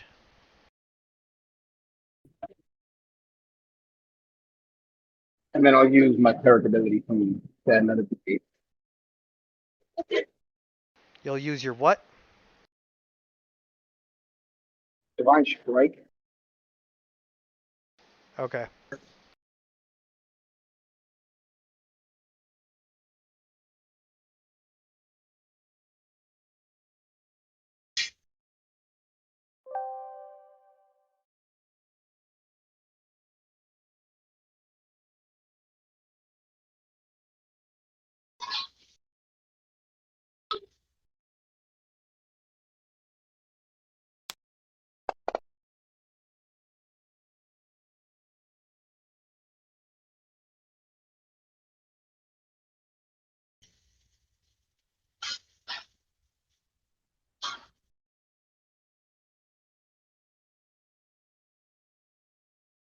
All right.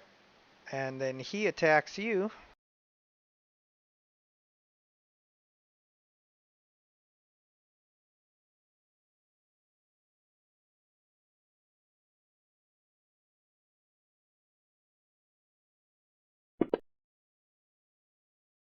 And as a bonus action, he attacks you again.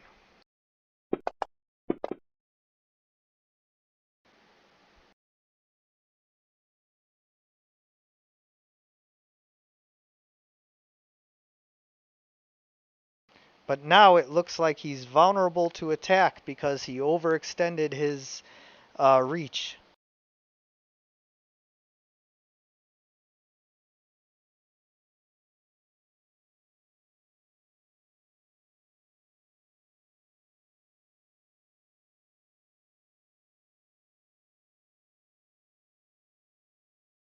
Sword Wraith number 3 enters your aura.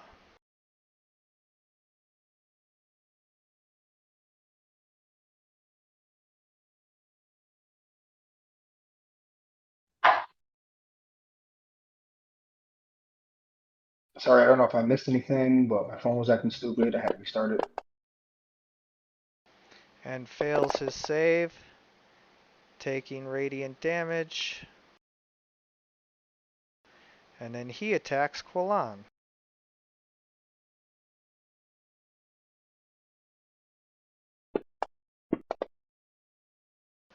And he uses a bonus action to attack Quillan again.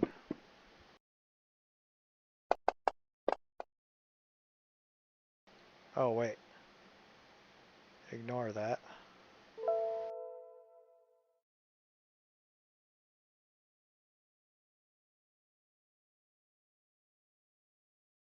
Give you those 10 points back.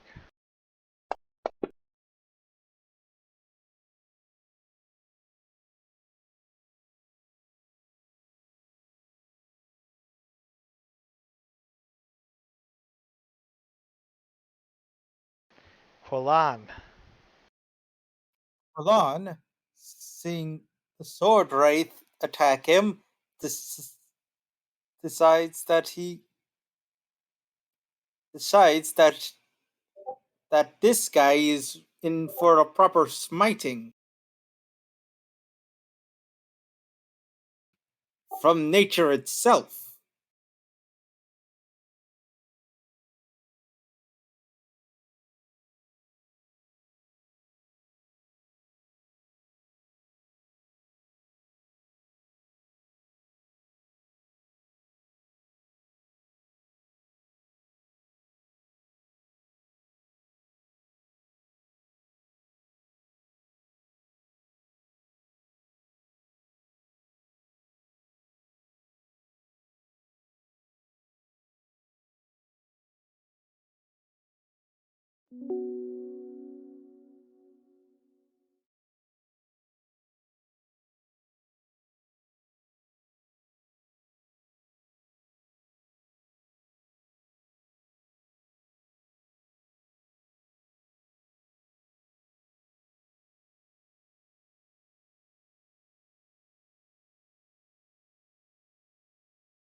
You smite the wraith, and indeed you destroy it as it screams a horrid screech and its form dissipates.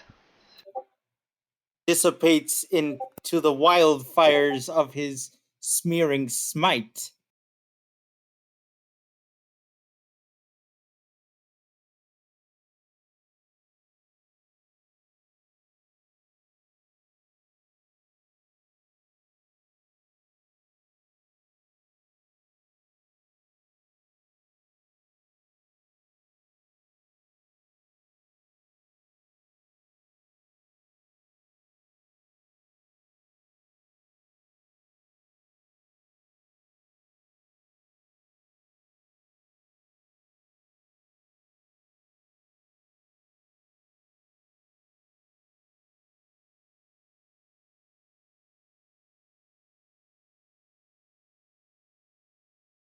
Sword Wraith number 2 is in range of Spirit Guardian.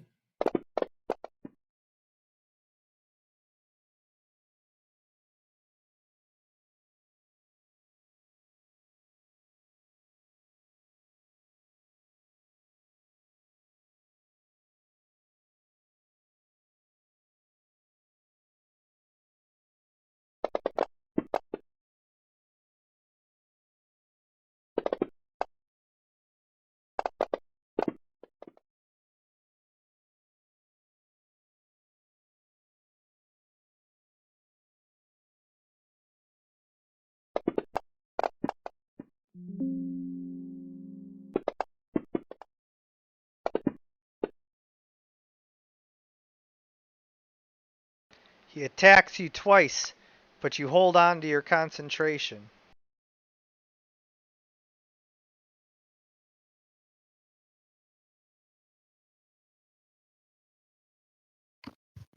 Let's see.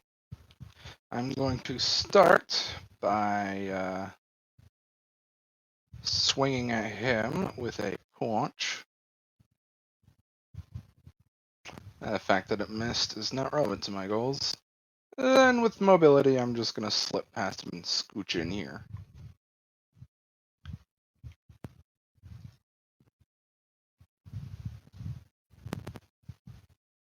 Wait, that would have been with Avi, isn't it?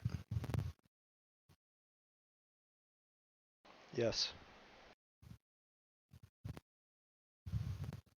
Hey, boy. Yeah, still something. Alright, that'll cover me. Suddenly, bursting up from the sarcophagus behind you, the Sword Wraith commander makes his appearance. Conga, conga, conga. It's a conga line of conflict. It's the conga line of death.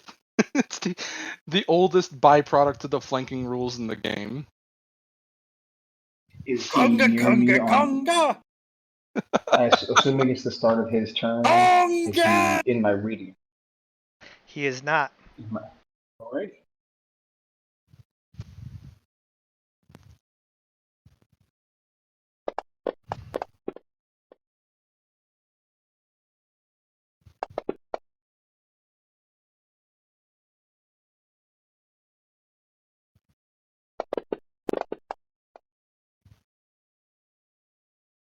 You know what? Why not? I'm gonna attack you again. Wait, really? That's rude.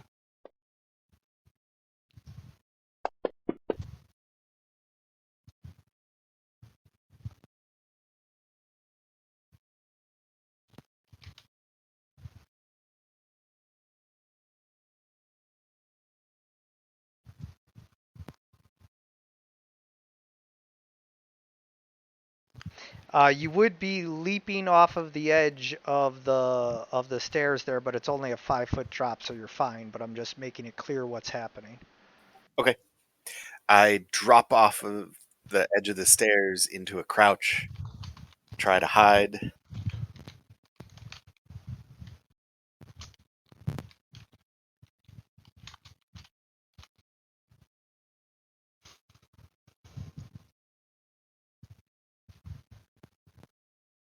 And then I'll pop back up with an arrow drawn and fire at Sword Wraith Warrior number 1. You would have to step forward because you're effectively blocked from shooting him right now. Yeah, there you go. Gotcha. Okay, ducking around the corner. Yep.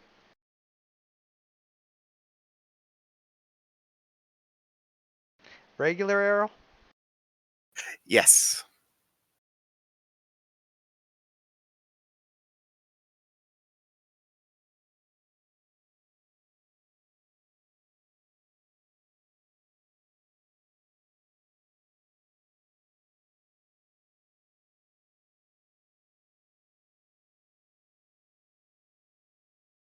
You strike the Sword Wraith Warrior.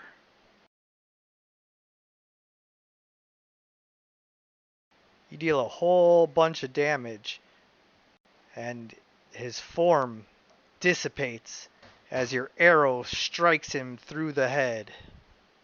And I say, no conga here. And that's the end of my turn. Nova.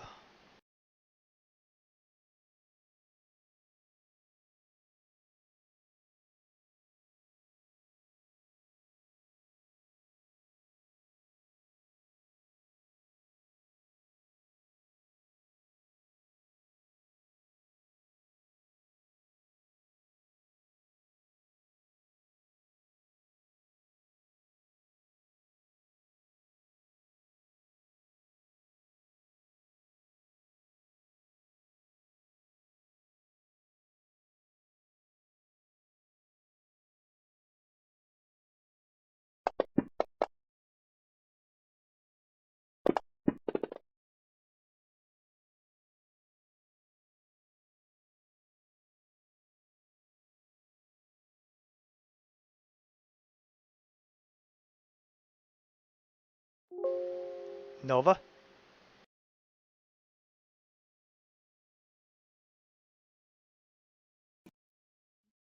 Nova. He's at work. Just Yeah, I'm here, guys. Sorry. don't do that. I will let players know when it's their turn. Understood. Sorry.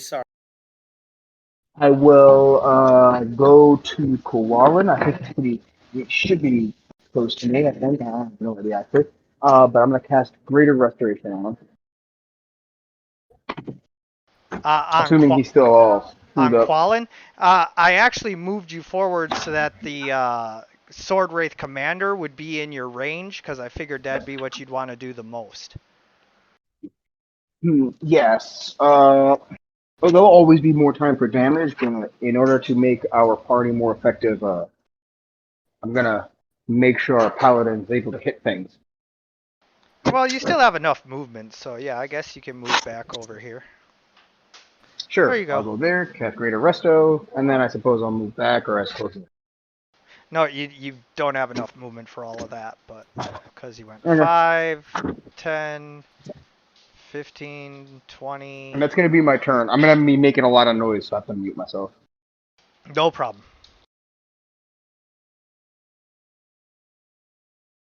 Quillan, you are no longer suffering from the -8 strength. And with that, he's going to smite the Sword Wraith with his might, with his divine smite. You smite him with your smite smitily. I believe the past tense is smote. I think he's smitten with. I think that's for something else. It can be both. Really? You think so? I feel like that's too confusing. You destroy the sword wraith with your magical pike, dissipating its form. May you rest in peace.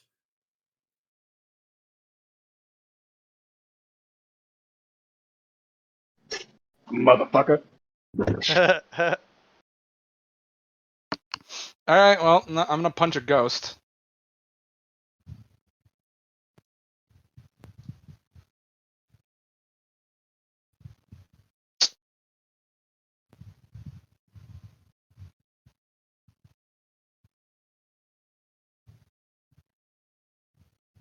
He ain't all that vulnerable to this radiant. Alright, since I finally have the reason to do so, I'll reward as a swift action, and then in my turn. Hold on. Make one of those attacks again. Make one of them again? Yeah, the punch. Okay.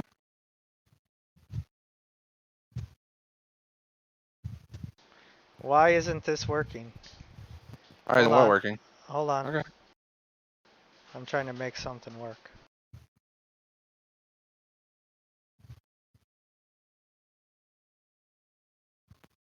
Okay, try again.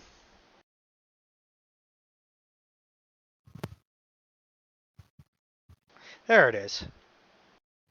Alright, go ahead and deal your damage. You got robbed. Ooh. He's supposed to be granting advantage on all of his attacks against him. Oh. Can I check my radiant attack for a critical hit? It doesn't matter, he's not vulnerable to radiant. Oh. But is he vulnerable to crits? No. Oh. Okay, never mind.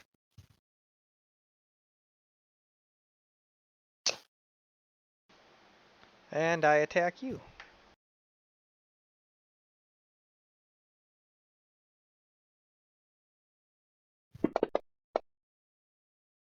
I no longer get advantage because you killed all my minions.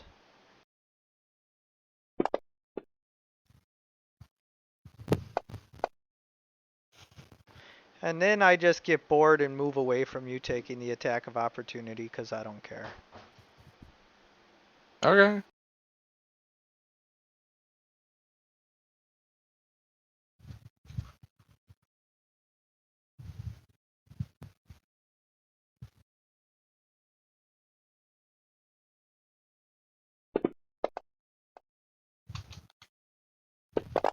I even take the 3d8 radiant because I don't care. That's how much I'm flexing on you guys. I'm just wading through your damage. Well, I mean, no, sure. Fuck you. Ducking behind the edge of the stairs.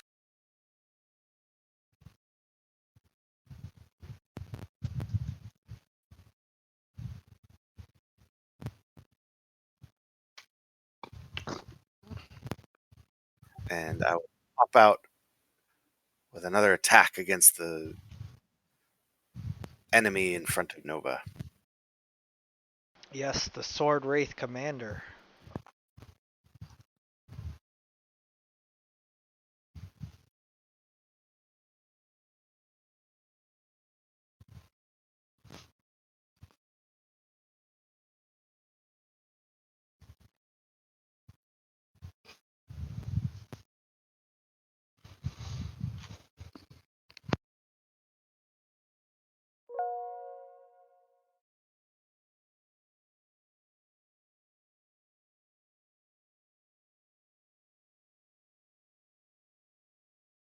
And then I duck back out of sight.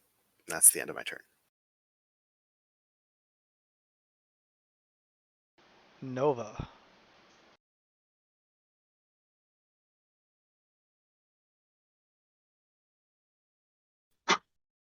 Alrighty.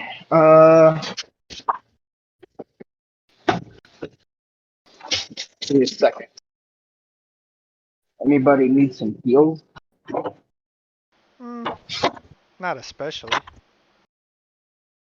Alrighty. Spiritual weapon, I guess. Okay, you cast Spiritual Weapon and attack the Sword Wraith Commander.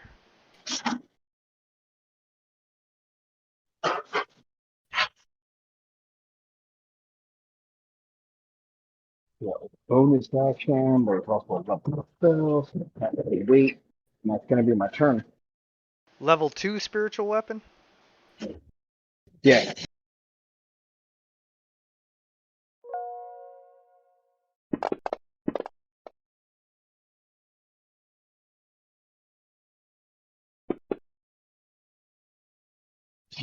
The machine's all closed already.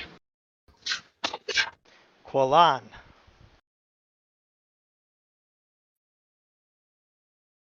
Quillan, going towards the sword wraith, goes to flank it.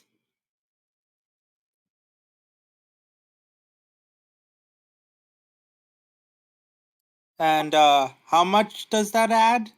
It just gives you advantage. Good.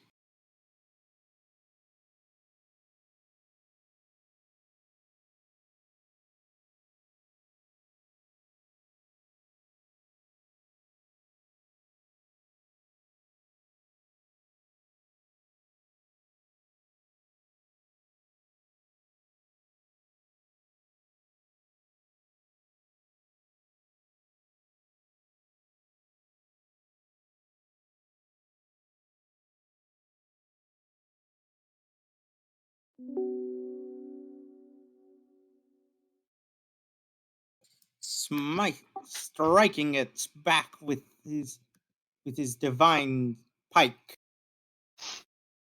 Hey, could I shove Nova 5 feet? You could. I'm asking permission.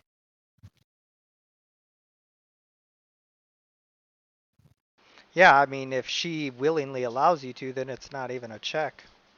I know, but like, Yeah. I need their consent.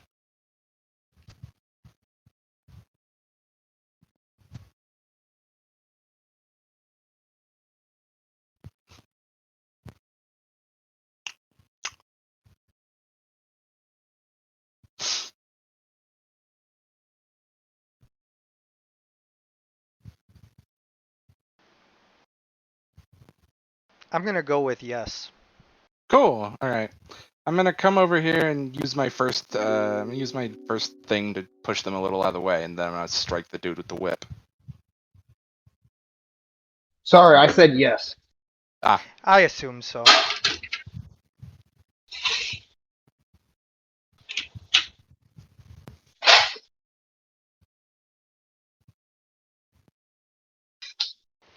I pull a large black stone that seems to absorb the light from Nova's spell into it, and suddenly I am filled to full hit points.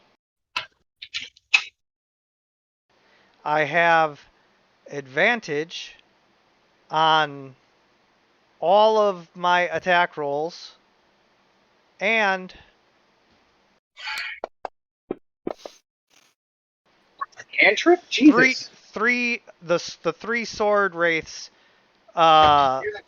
reappear. Oh, God, we I thought one of them wouldn't revive since I killed it with divine damage. Well, you thought wrong. Oh, God, are we getting this done this week? This is gonna be a long fight after that. Actually, no, this is also where we will be drawing to a close. I just wanted to set the scene, get the tokens in place, and then you guys get a week to discover what you're going to do about all of this, because, obviously things have taken a turn. I mean, kind of. We'll just kill they ass again. We're barely expended any hit points and only a few spells. That's good- fairly true. I feel like Good news. Unless something should change, I'm scheduled to have the next Sunday. So 1 week from today, I should be at work. More attentive. And DM, Yes. I imagine it has the reason why it's so functionality is because there's a curse on the tomb, on the coffin. No. It's just part of the effect of the stone that he has.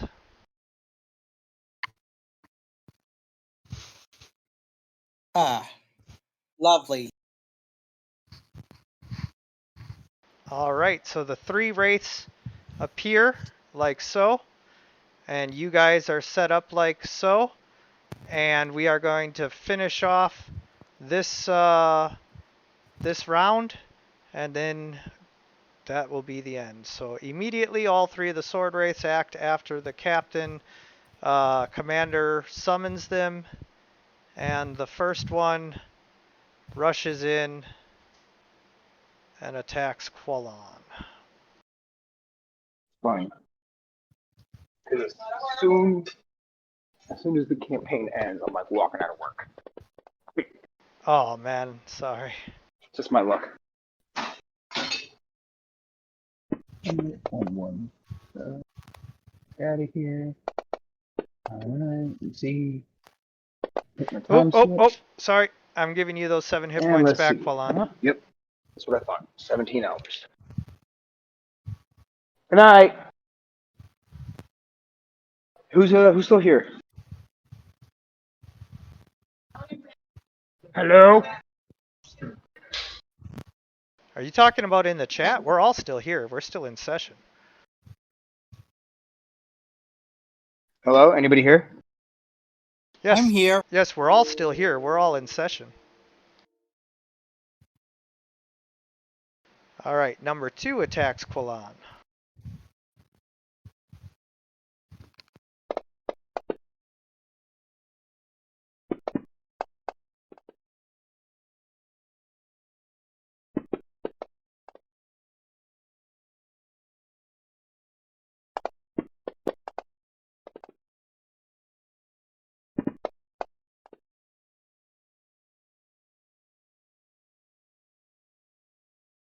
And once again, as they make their secondary attacks, it becomes obvious that they have left themselves vulnerable. And number 3 attacks Qualan.